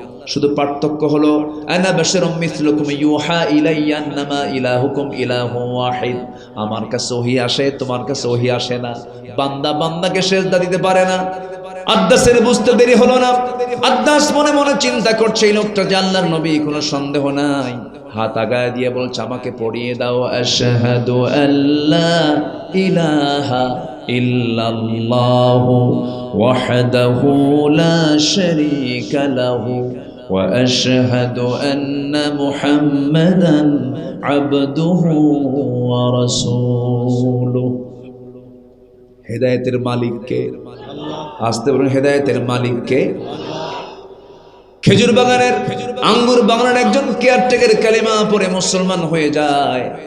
আবার সেই পারস্য থেকে ফার্সি, সালমান ফার্সি পারস্য থেকে রসুলকে খুঁজে খুঁজে, মদিনার রসুলকে খুঁজে খুঁজে বের করে কালেমাওয়ালা হয়ে যায়। কিন্তু আমার নবীর ঘরের মানুষ আবু তালেবের কপালে, আবু লাহাবের কপালে, আবু জাহেলের কপালে ইসলাম জোটে না। হেদায়েতের মালিক কে? আসতে বলেন, হেদায়েতের মালিক কে? আল্লাহ পাক। এই জন্য আমার বন্ধুগণ, নামাজ আগে না ধৈর্য আগে? জোরে বলেন, জোরে বলেন, জোরে বলেন। ধৈর্যের সাথে নামাজ। ধৈর্যহীনের নামাজও হবে না। ধৈর্যহীন যে সে রুকু ভালো করে করবে না, সেজদা ভালো করে করবে না। এজন্য ধৈর্যটা আগে আনতে হবে। আল্লাহ রাব্বুল আলামিন বলেন, ওয়াস্তাঈনু বিস-সাবরি ওয়াস-সালাহ ইন্নাল্লাহা মা'আস সাবিরিন। আল্লাহর কাছে তোমরা সাহায্য চাও, ধৈর্যের সাথে নামাজের মধ্য দিয়ে তোমরা আল্লাহর কাছে সাহায্য চাও।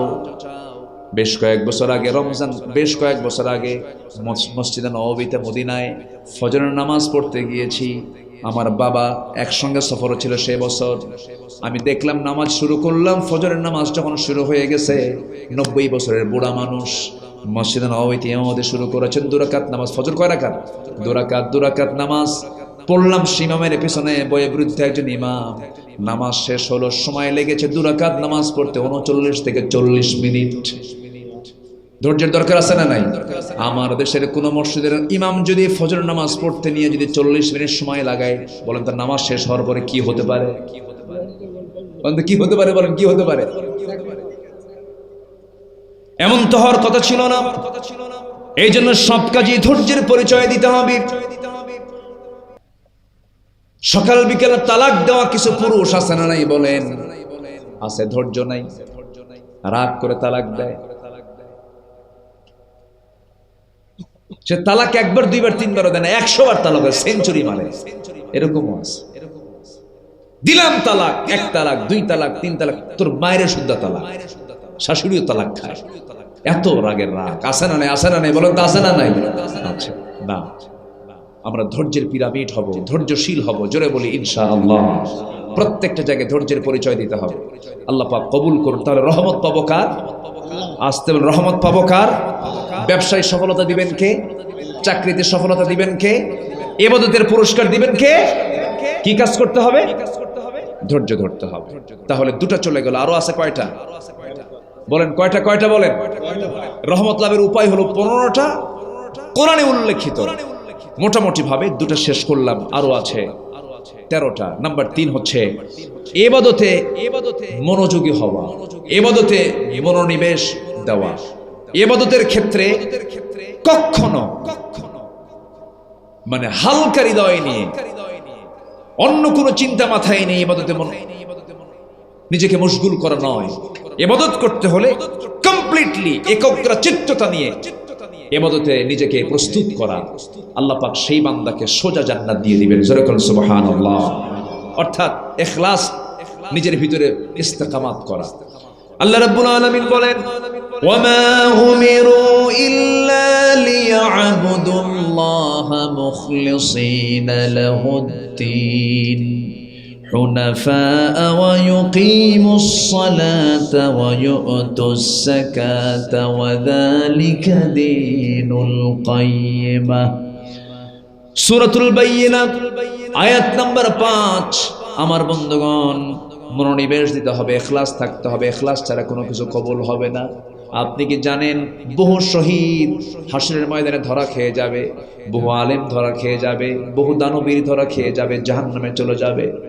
শহীদ বলবে আল্লাহ তোমার দ্বীন জমিনে প্রতিষ্ঠা করার জন্য যুদ্ধ করতে এসে শহীদ হয়েছে, আল্লাহ তুমি আজকে জান্নাত দিয়ে দাও। আল্লাহ বলবেন না রে না, তুই তো যুদ্ধ করতে আসছিস মানুষের মুখে মুজাহিদ খেতাব নেবার জন্য, মরে গেছিস আমার খুশি করার জন্য করিস নাই, যা জাহান্নামে। বহু দানবীর দান করে আল্লাহর সামনে গিয়ে বলবে আল্লাহ তোমার পথে এত কোটি টাকা দান করেছিলাম, আল্লাহ তুমি আমাকে জান্নাত দিয়ে দাও। হাসরের দিন আল্লাহ বলবেন বান্দা না, তুই দান করেছিস, তোর নামটা যদি দানবীরের কাতারে নামটা যদি না লেখা হতো, তোর নামটা যদি বড় করে উচ্চারণ না করা হতো, তোর মনটা খারাপ হয়ে যেত। মানুষ তোকে দানবীর বললে তোর মনটা ভালো হয়ে যেত। তুই তো আমার খুশির জন্য দান করিস নাই, তুই মানুষের খুশির জন্য দান করেছিস, তোকে আজকে জাহান্নামে যেতে হবে। আল্লাহ তাআলা বলেন আমি সেই বান্দাকে আরশ-এর ছায়ে জায়গা করে দেব যে বান্দাটা ডান হাতে দান করবে, বাম হাত জানবে না, বাম হাতে দান করবে, ডান হাত জানবে না। গোপনে গোপনে দানকারীকে আমি আল্লাহ আমার আরশ-এর ছায়ে জায়গা দিয়ে দেব। জোরে কোন সুবহানাল্লাহ। তাহলে সমস্ত কিছু করব আমরা কার খুশির জন্য বলেন? আসতে বলুন না, কার খুশির জন্য? আল্লাহর খুশির জন্য করব। নাম্বার 4 হলো আল্লাহর সন্তুষ্টির জন্য আমাকে আপনাকে দান করতে হবে। আমার নবী যখন দানের প্রসঙ্গ যখন তুলতেন, সাহাবে কেরাম সব কিছু উজাড় করে সব কিছু দিয়ে দিতেন, যা চাইতেন তা দিতেন। সাইয়েদনা আবু বকর রাদিয়াল্লাহু তাআলা আনহু সমস্ত সম্পত্তিগুলো রাসূলের হাতে তুলে দিয়েছিলেন। জোরে কারণ সুবহানাল্লাহ। আল্লাহ রাব্বুল আলামিন বলেন মান যাল্লাযী ইউকরিদুল্লাহু করদান হাসানান ফায়ুদাঈফাহু লাহু আদআফান কাসীরা ওয়াল্লাহু ইয়াকবিদু ওয়া ইয়াবসুত ওয়া ইলাইহি তুরজাউন। জোরে বলুন আল্লাহু আকবার। সূরাতুল বাকারা আয়াত নাম্বার 242। আচ্ছা, আমি যে ঘন ঘন আয়াত বলতেছি, বিরক্ত হচ্ছেন নাকি আপনারা? কষ্ট পাচ্ছেন না তো? বহুদিন আগে এক মাহফিল ছিল আমার কুড়িগ্রামে। বহু গ্রাম তো আমার দেশে আসে 14 গ্রাম, চট্টগ্রাম, ওইদিকে কুড়িগ্রাম, মাত্র 20 গ্রাম। তো কুড়িগ্রামে এক মাহফিলে গেলাম বহুদিন আগে। তো আমি এরকম করে একটু মাঝে মাঝে আয়াত বলি, একটু অনুবাদ বলি, একটু ব্যাখ্যায় যাই, কারণ কোরআন বোঝার জন্য কোরআন দরকার। একটা আয়াতের ব্যাখ্যা আরেকটা আয়াতে আছে না নেই বলেন তো? এক মুরব্বীর সামনে থেকে, অনেক বয়স, এক মুরব্বীর সামনে থেকে দাঁড়ায় বলে হুজুর একটু বাংলা কোন, আরবি বুঝি না। কি কথা কি বুঝতেছেন না? তো এরকম শ্রোতাও কিন্তু আমার দেশে আছে যারা আয়াত শুনলে পরে বোঝে না, তখন ভাবে যে হুজুর কি কয়, হুজুরই বুঝে, আমরা তো বুঝি না। কিন্তু আয়াত তো আমার না, আয়াতটা হুজুরের না আল্লাহ। কার আয়াত বলেন? একটা বিষয় শুধু মাথায় রাখবেন, বোঝেন আর না বোঝেন, যে আলোচনায়, যে মাহফিলে কোরআনের আয়াতের পরিমাণ বেশি হবে, ভাববেন যে ওই মাহফিলটা বেশি বরকত। এটা মাথায় রাখবেন, তাহলে আপনি একটা তৃপ্তি পাবেন, আনন্দ পাবেন। আমরা দান করব কার সন্তুষ্টির জন্য বলেন তো? আমাকে দেবেন কে? আসতে বলুন, আমাকে দিয়ে দিবেন কে?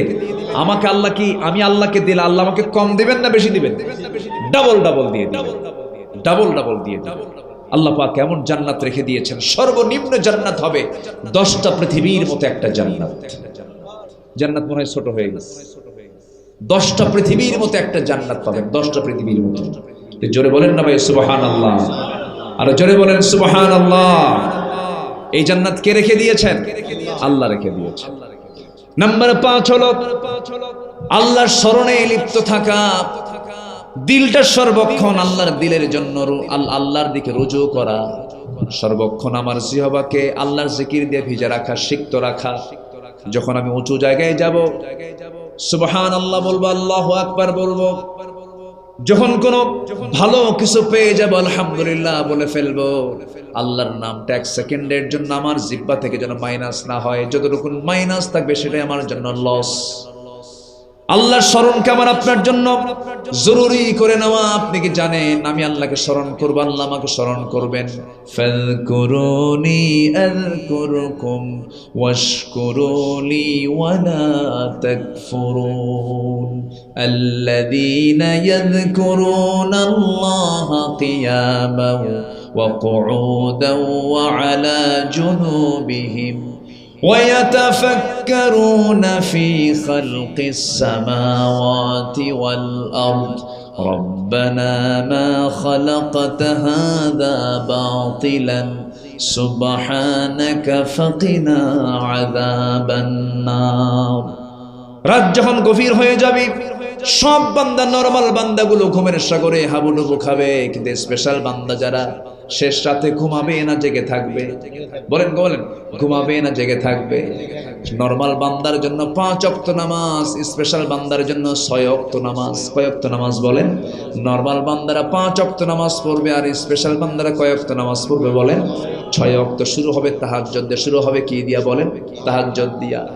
তাহাজ্জুদ ছাড়া স্পেশাল বান্দা থাকতেই পারে না, কারণ স্পেশাল নজর আল্লাহ পাক না দিলে পরে রহমত আমরা পাবো না।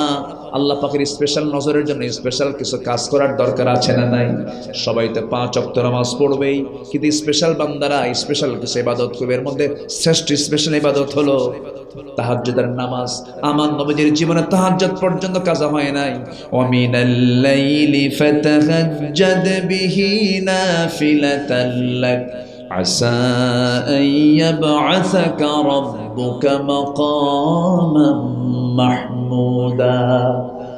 يا أيها المزمل قم الليل إلا قليلا نصفه أو انقص منه قليلا أو زد عليه ورتل القرآن ترتيلا। আমার নবী শেষ রাত যখন হতো ডুকরে ডুকরে কাঁদতেন, হাওমাও করে কাঁদতেন, সেজদায় পড়ে পড়ে কাঁপতে কাঁপতে কাঁদতেন তিনি, আওয়াজ দিয়ে কাঁদতেন তিনি।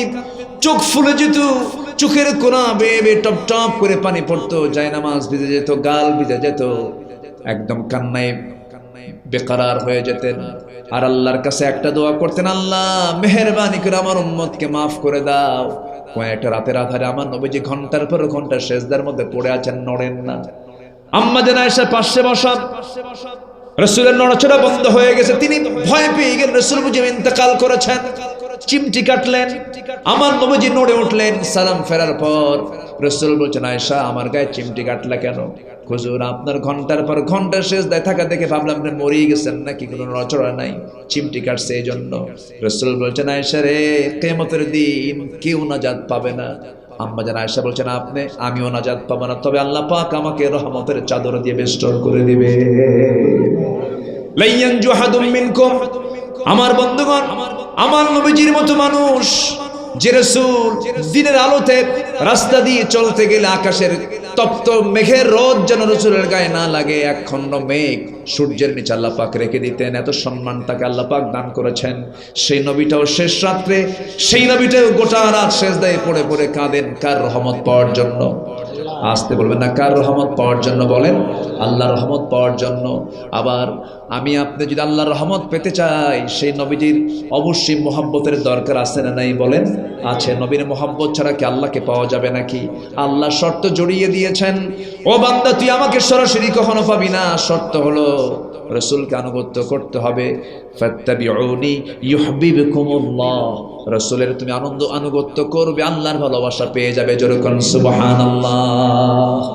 আম্মা জান আয়েশা সিদ্দিকা রাদিয়াল্লাহু তাআলা একদিন রাসূলকে লক্ষ্য করে বলছেন, ইয়া রাসূলুল্লাহি, আপনি আমার জন্য একটু দোয়া করুন। কি দোয়া বলো? হুজুর আপনি আমার জন্য একটু দোয়া করবেন, আল্লাহ যেন আমার আগের পরের সমস্ত গুনাহগুলো মাফ করে দেন। আমার নবীজি তৎক্ষণাৎ হাতটা উঁচু করে বলছেন, আল্লাহ আমার আয়েশা বিনতে আবু বকরের সমস্ত আগের পরের সমস্ত গুনাহগুলো মাফ করে দাও। আম্মা জান আয়েশার আনন্দ দেখে কে, আনন্দ চিত্ততা তার ভরে গেল, চিত্ততার মধ্যে একটা আনন্দের স্ফুরণ দেখা গেল। আম্মা জান আয়েশা সিদ্দিকের আনন্দ দেখে রাসূল বলছেন, আয়েশা তুমি এত আনন্দ প্রকাশ করছো কেন? তিনি বলছেন, হুজুর আপনার মুখ থেকে যখন বের হয়েছে আমার গুনাহ মাফের জন্য, আল্লাহর কাছে আমার তো গুনাহ মাফ হয়ে গেছে। এবার রাসূল বলছেন, আয়েশা তোমার জন্য যে দোয়াটা করেছি তুমি কি জানো? এই সেম দোয়াটা আমি আমার উম্মতের জন্য করি, আল্লাহ আমার উম্মতের আগের পরের সমস্ত গুনাহ তুমি আল্লাহ মাফ করে দাও। আমার বন্ধুগণ, সে আল্লাহর জিকির আমরা করতে রাজি আছি, এক সময় না সব সময়, এক সময় না সব সময়, 7 দিনে একদিন না 7 দিন, 7 দিনে একদিন না 7 দিন, একবার না 5 বার জিকির করব, 1 সেকেন্ড 1 ঘন্টা না 24 ঘন্টা, 24 ঘন্টা স্মরণ করব, যত আমাকে আল্লাহ স্মরণ করবেন তার চাইতে কম না বেশি, বেশি। নাম্বার 8 হলো পবিত্রতা অর্জনকারী আল্লাহ পাকের রহমতে ধন্য হয়ে যাবে। মহান রব্বুল আলামিন বলেন, ইন্নাল্লাহা ইউহিব্বুত তাওয়াবিনা ওয়া ইউহিব্বুল মুতাতাহহিরিন। নাম্বার 9 হলো কৃতজ্ঞতা প্রকাশ করা। যে ব্যক্তি কৃতজ্ঞ, আল্লাহর কৃতজ্ঞতা প্রকাশ করবে, আল্লাহ পাক তার প্রতি রহমত বাড়ায় দিবেন, তার গুনাহ মাফ করে দিবেন। ওয়া ইয তাআযানা রাব্বুকুম লাইন শাকারতুম লাযীদান্নাকুম ওয়া লাইন কাফারতুম ইন্না আযাবি লাশাদীদ। জোরে বলুন আল্লাহু আকবার। শুকর নিয়ামত, নিয়ামাতাত আসফুন কুনাত, কুফর নিয়ামত, নিয়ামাতাত বিরুন কুনাত। শুকর যদি আদায় করতে পারো, তুমি কি জানো বান্দা, আমার নিয়ামতের সমস্ত দরজাগুলো আমি তোমার জন্য সব অবারিত খুলে দেব। জোরে করুন সুবহানাল্লাহ। নাম্বার 10, আল্লাহর রহমত পাওয়ার জন্য চোখের পানি ফেলবো আমরা কার কাছে বলেন? আসতে বলুন না, কার কাছে? বলেন বলেন বলেন বলেন। আল্লাহর কাছে আমরা কাঁদবো। কাদার জায়গা কয়টা? আজ থেকে কাদার জায়গা কয়টা? আমার দেশে অভিনয় করে কান্নাকাটি করার লোক আছে না নাই? আসতে বলবেন না, আছে না নাই?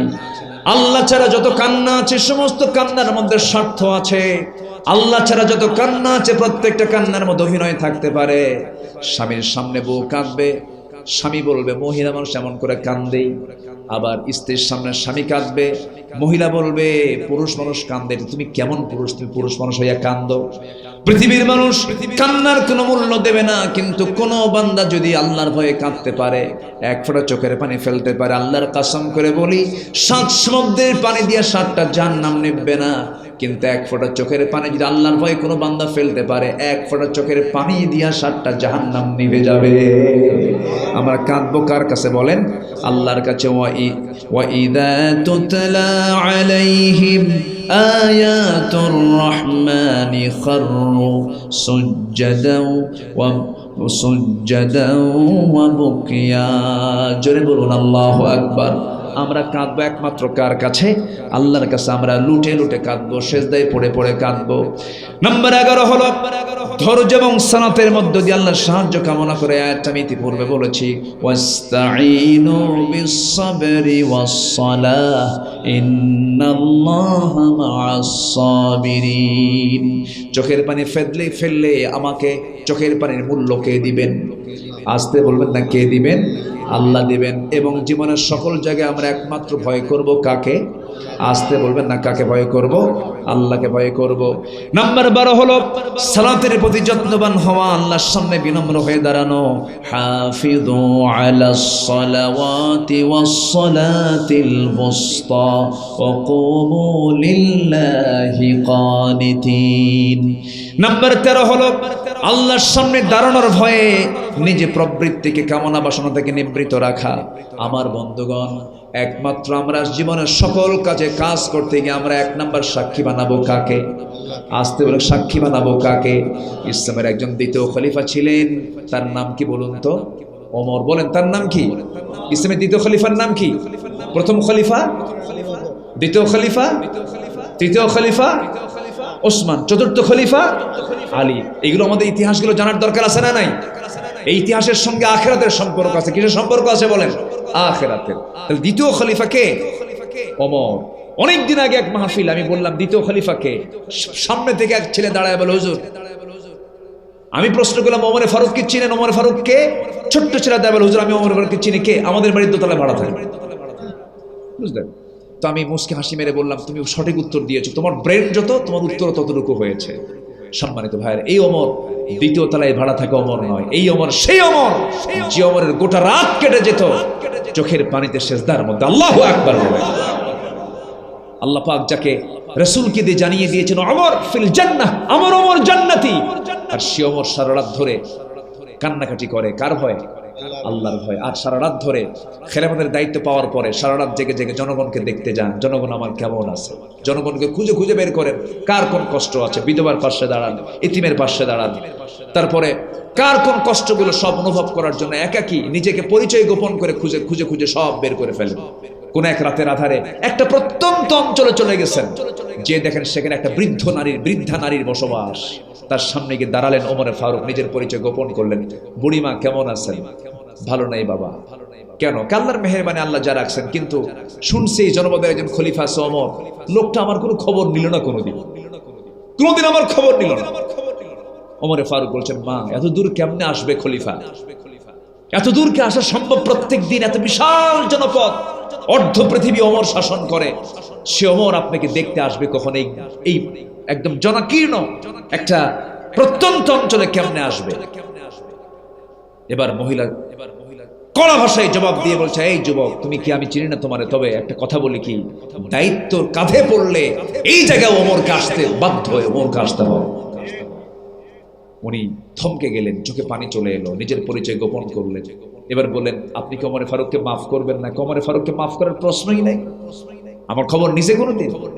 এবার ওমর ফারুক বললেন, বুড়িমা আপনি ওমর ফারুককে মাফ করে দিবেন যদি আপনাকে কিছু দেওয়া হয়, আপনাকে কিছু যদি পয়সা পাতি দেওয়া হয়, আপনি কি ওমর ফারুককে মাফ করতে পারবেন না? কিছু দিয়ে দেই আপনাকে।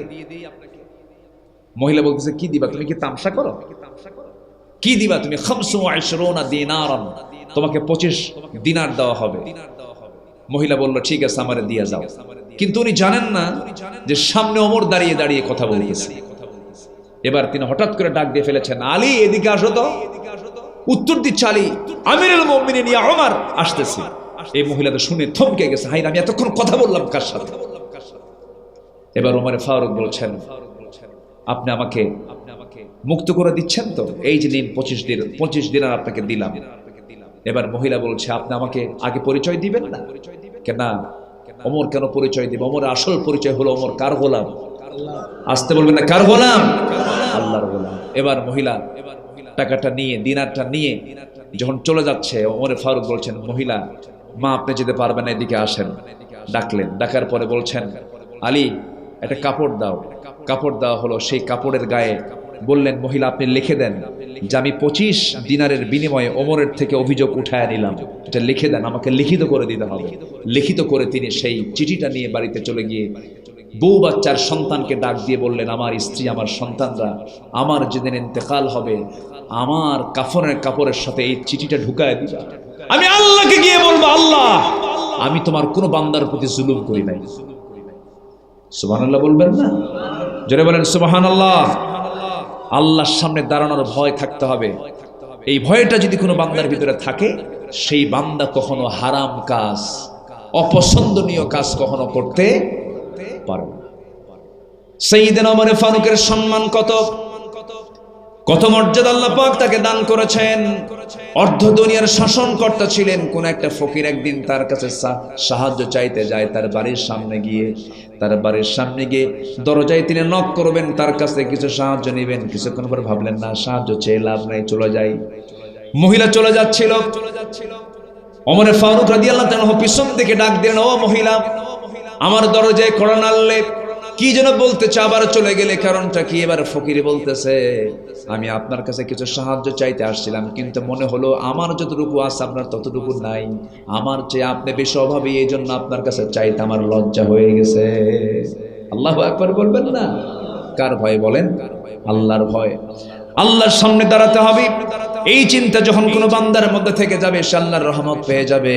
ওয়া আম্মা মান খাফা মাকামা রাব্বিহি ওয়া নাহান নাফসা আনিল হাওয়া ফাইন্নাল জান্নাতা হিয়াল মাওয়া। জান্নাত পাওয়া মানে কার রহমত পাওয়া? আসতে বলবেন না, কার রহমত পাওয়া? আল্লাহর রহমত পাওয়া। নাম্বার 14 হলো সৎকর্মশীল হবে। সৎকর্মের সঙ্গে তোমরা জড়িত থাকবে, খারাপ কাজে যাবে না, হারাম কোনো কাজে যাবে না। যুবকরা নোংরামি কাজে যাবে না। তোমার লাইফটা সুন্দর করে গঠন করার জন্য মোবাইলটা ব্যবহার করবেই। এই মোবাইলটাকে তুমি সুন্দর করে কোরআন দিয়ে সাজায় নিবা। মোবাইলটাকে মুসলমান বানায় নিবা। মোবাইলের মধ্যে আজে বাজে কোনো অ্যাপস রাখবা না, আজে বাজে কোনো কন্টেন্ট রাখবা না, নোংরামির দিকে তাকাবা না। তুমি কি জানো তুমি দেখছো মোবাইলকে, তোমাকে দেখছে কে?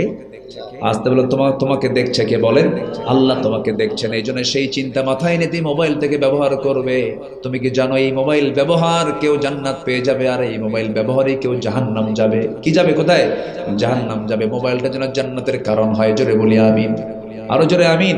আমাকে যদি কেউ বলে মোবাইল ব্যবহার করা জায়েজ কিনা, আমি বলি মোবাইল তারই ব্যবহার করা জায়েজ যে মোবাইলকে চালাতে পারে, কিন্তু মোবাইল যদি উল্টা থাকে চালায় তার ব্যবহার করা জায়েজ নাই।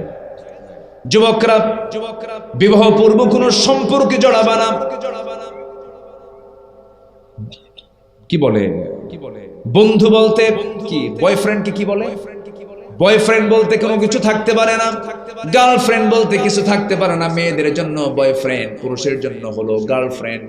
সম্পূর্ণ হালাল না সম্পূর্ণ হারাম? বলেন সম্পূর্ণ হালাল না সম্পূর্ণ হারাম? সম্পূর্ণ অসৎকর্ম এগুলো। এই সমস্ত বন্ধুত্ব তৈরি করা যাবে না। একটা পুরুষের জীবনে বন্ধু একজন হবে মহিলা, সে হচ্ছে স্ত্রী। ইজাব কবুল হবে, দুজন সাক্ষীর সামনে দাঁড়াবে, মোহরানার পরিমাণ নির্ধারণ হয়ে যাবে, বিয়ে সম্পন্ন হয়ে যাবে। এরপরে গার্লফ্রেন্ড তোমার হয়ে গেল, চিরজীবনের সাথে তোমার হয়ে গেল, তার সঙ্গে তোমার সম্পর্ক জড়িয়ে পড়বে। তুমি তার দিকে তাকাবে, সে তোমার দিকে তাকাবে। নফল নফল নফল নামাজের সওয়াব আল্লাহ পাক তোমার আমলনামায় দিয়ে দিবেন। জোরে বলেন সুবহানাল্লাহ। সৎকর্মশীল হতে হবে, আল্লাহর রহমত পেয়ে যাবে। ওয়ালা তুফসিদু ফিল আরদি বা'দা ইসলাহিহা ওয়াদউহু খাওফান ওয়া তামাআন ইন্না রাহমাতাল্লাহি করিবুম মিনাল মুহসিনিন। জোরে বলুন আল্লাহু আকবার। ভালো কাজ করবে, আল্লাহর রহমতটা খুব নিকটবর্তী তোমার জন্য। মুহসিনদের জন্য, যারা সৎকর্ম করবে তাদের জন্য আল্লাহর রহমত আল্লাহ পাক তার জন্য খুব নিকটবর্তী করে দিবেন। সর্বশেষ হচ্ছে নাম্বার 15। অনেক লম্বা লম্বা কথা ছিল, 2 দিন 3 দিন হলে পরে ভালো হতো, অল্প সময় শেষ করার চেষ্টা করছি। নাম্বার 15 হলো আল্লাহ এবং নবীর পূর্ণ আনুগত্য যদি করতে পারো, আল্লাহ তাআলা রহমত নাজিল করবেন। ওয়া আতিউল্লাহা ওয়ার রাসূল লাআল্লাকুম তুরহামুন। জোরে বলুন আল্লাহু আকবার। সূরা আলে ইমরান আয়াত নম্বর 132 আল্লাহ রাব্বুল আলামিন বলছেন আনুগত্য হবে দুজনের। 1 নাম্বার কার? আসতে বলবেন না কার?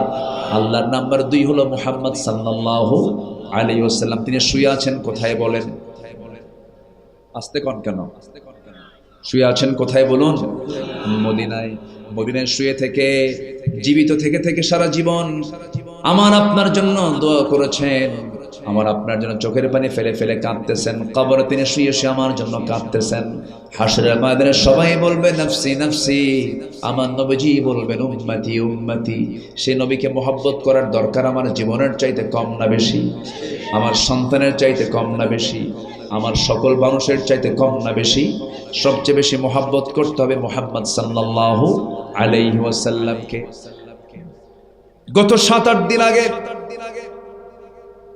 মদিনা মুনাওয়ারায় গেলাম। এই পৃথিবীতে একটা জান্নাতের টুকরা আছে, যেটাকে রাসূল নিজে বলেছেন মিম্বাইতি ওয়া মিম্বারি রাওদাতুম মিন রিয়াদিল জান্নাহ। এই যে আমার ঘর সাহাবীরা দেখতে পেতেছো, আর ওই যে মেম্বার দেখতে পাচ্ছ, যে মেম্বারে দাঁড়িয়ে আমি খুতবা দেই, ওই মেম্বার এবং আমার ঘর এইটুকু অংশ হলো আমার আল্লাহ আমার জন্য জান্নাতের টুকরা বানায় দিয়েছে। আমার বন্ধুগণ, এই পৃথিবীতে জান্নাতের একটা টুকরা আছে, যেখানে বসে বান্দা যা চাবে তাই কবুল হয়ে যাবে। আল্লাহ পাক আমাকে এবার বারবার গিয়েছে, এবারও যাওয়ার তৌফিক দিয়েছিলেন, গিয়েছিলাম। আমার বন্ধুগণ, সেই নবীজি মদিনার মাটিতে শুয়ে আছেন। এই মদিনার মাটিতে শুয়ে থাকে মানুষ যে কত প্রিয় হওয়া দরকার। আপনার দিল যখন এরকম, আপনার দিলে যখন এই অবস্থাটা সৃষ্টি হয়ে যাবে, আমার জীবনের চাইতে রাসূলকে বেশি ভালোবাসি, সেই সময় আপনার ইমানের প্রকৃত স্বাদ খুঁজে পাবেন। ইমানের প্রকৃত স্বাদ সেই সময় আপনার নসিবে জুটে যাবে। যখন দেখতে পাবেন আপনার দিলের চাইতে, আপনার জীবনের চাইতে রাসূলকে বেশি ভালোবাসতে পেরেছেন। একটা আবেগ আপ্লুত হয়ে একটা কথা বলতে আমি বাধ্যই হচ্ছি। এখন আমি 7টা দিন আগে নবীর কবর যখন জিয়ারা করতেছিলাম, কবর জিয়ারা যখন শেষ করে যখন মদিনা থেকে যখন দেশে ফেরার জন্য যখন এয়ারপোর্টের দিকে যখন আমার গাড়িটা ফিরছিল, আল্লাহর কসম করে বলি মন চাচ্ছিল যে না যাই, আমার প্রিয়জন, আমার জীবনের চেয়ে প্রিয়জনকে যেন মদিনায় ফেলে যাচ্ছি। এই একটা মায়া দয়া, এই একটা মোহাব্বত, এই জাতীয় একটা তাআল্লুক সম্পর্ক নবীর সঙ্গে যে বান্দার হয়ে যাবে, নবীকে গভীর থেকে গভীরতর মোহাব্বত যে বান্দা করতে পারবে, আল্লাহর কসম করে বলি এই ভালোবাসায় এই মোহাব্বতই তাকে জান্নাতের দিকে নিয়ে চলে যাবে। দল যদি করতে হয় কার দল করব? ওই আল্লাহর দল করেছেন মুহাম্মদ সাল্লাল্লাহু আলাইহি ওয়াসাল্লাম। নেতা যদি মানি, মূল নেতা হবেন কে? মুহাম্মদ সাল্লাল্লাহু আলাইহি ওয়াসাল্লাম। এক নম্বর আমার রবকে, আরো জোরে কে? নাম্বার 2 আমার নেতাকে মুহাম্মদ সাল্লাল্লাহু আলাইহি ওয়াসাল্লাম। আমার দলের নামটা কি? আরো জোরে বলেন, আরো জোরে বলেন। সোজা কথা, সাধারণ ভাবে বলছি, আমার রবকে, আমার নেতাকে, আমার দল কি? বাস এই তিনটা কথার মধ্যে যে ভেজাল বানাবে, যে এই তিনটা চেতনার মধ্যে যে কোনো কিছু ঢুকানোর চেষ্টা করবে, সেই হচ্ছে ইসলামের সবচেয়ে বড় দুশমন। আমার রবকে, আরো জোরে, আমার নেতাকে মুহাম্মদ সাল্লাল্লাহু, আমার দল কি? ইসলাম। আল্লাহ, রাসূল এবং ইসলাম। রব, নেতা এবং দল, এই তিনটা আল্লাহ পাক ক্লিয়ার করে দিয়েছেন। এর মধ্যে নেতা নিয়া আর দল নিয়া যারাই ঘুতাঘুতি করবে তারাই হলো জামানার শ্রেষ্ঠ মুনাফিক, মুনাফিক, মুনাফিক। ঠিক কি না? আল্লাহ পাক সবাইকে বোঝার তৌফিক দান করুন।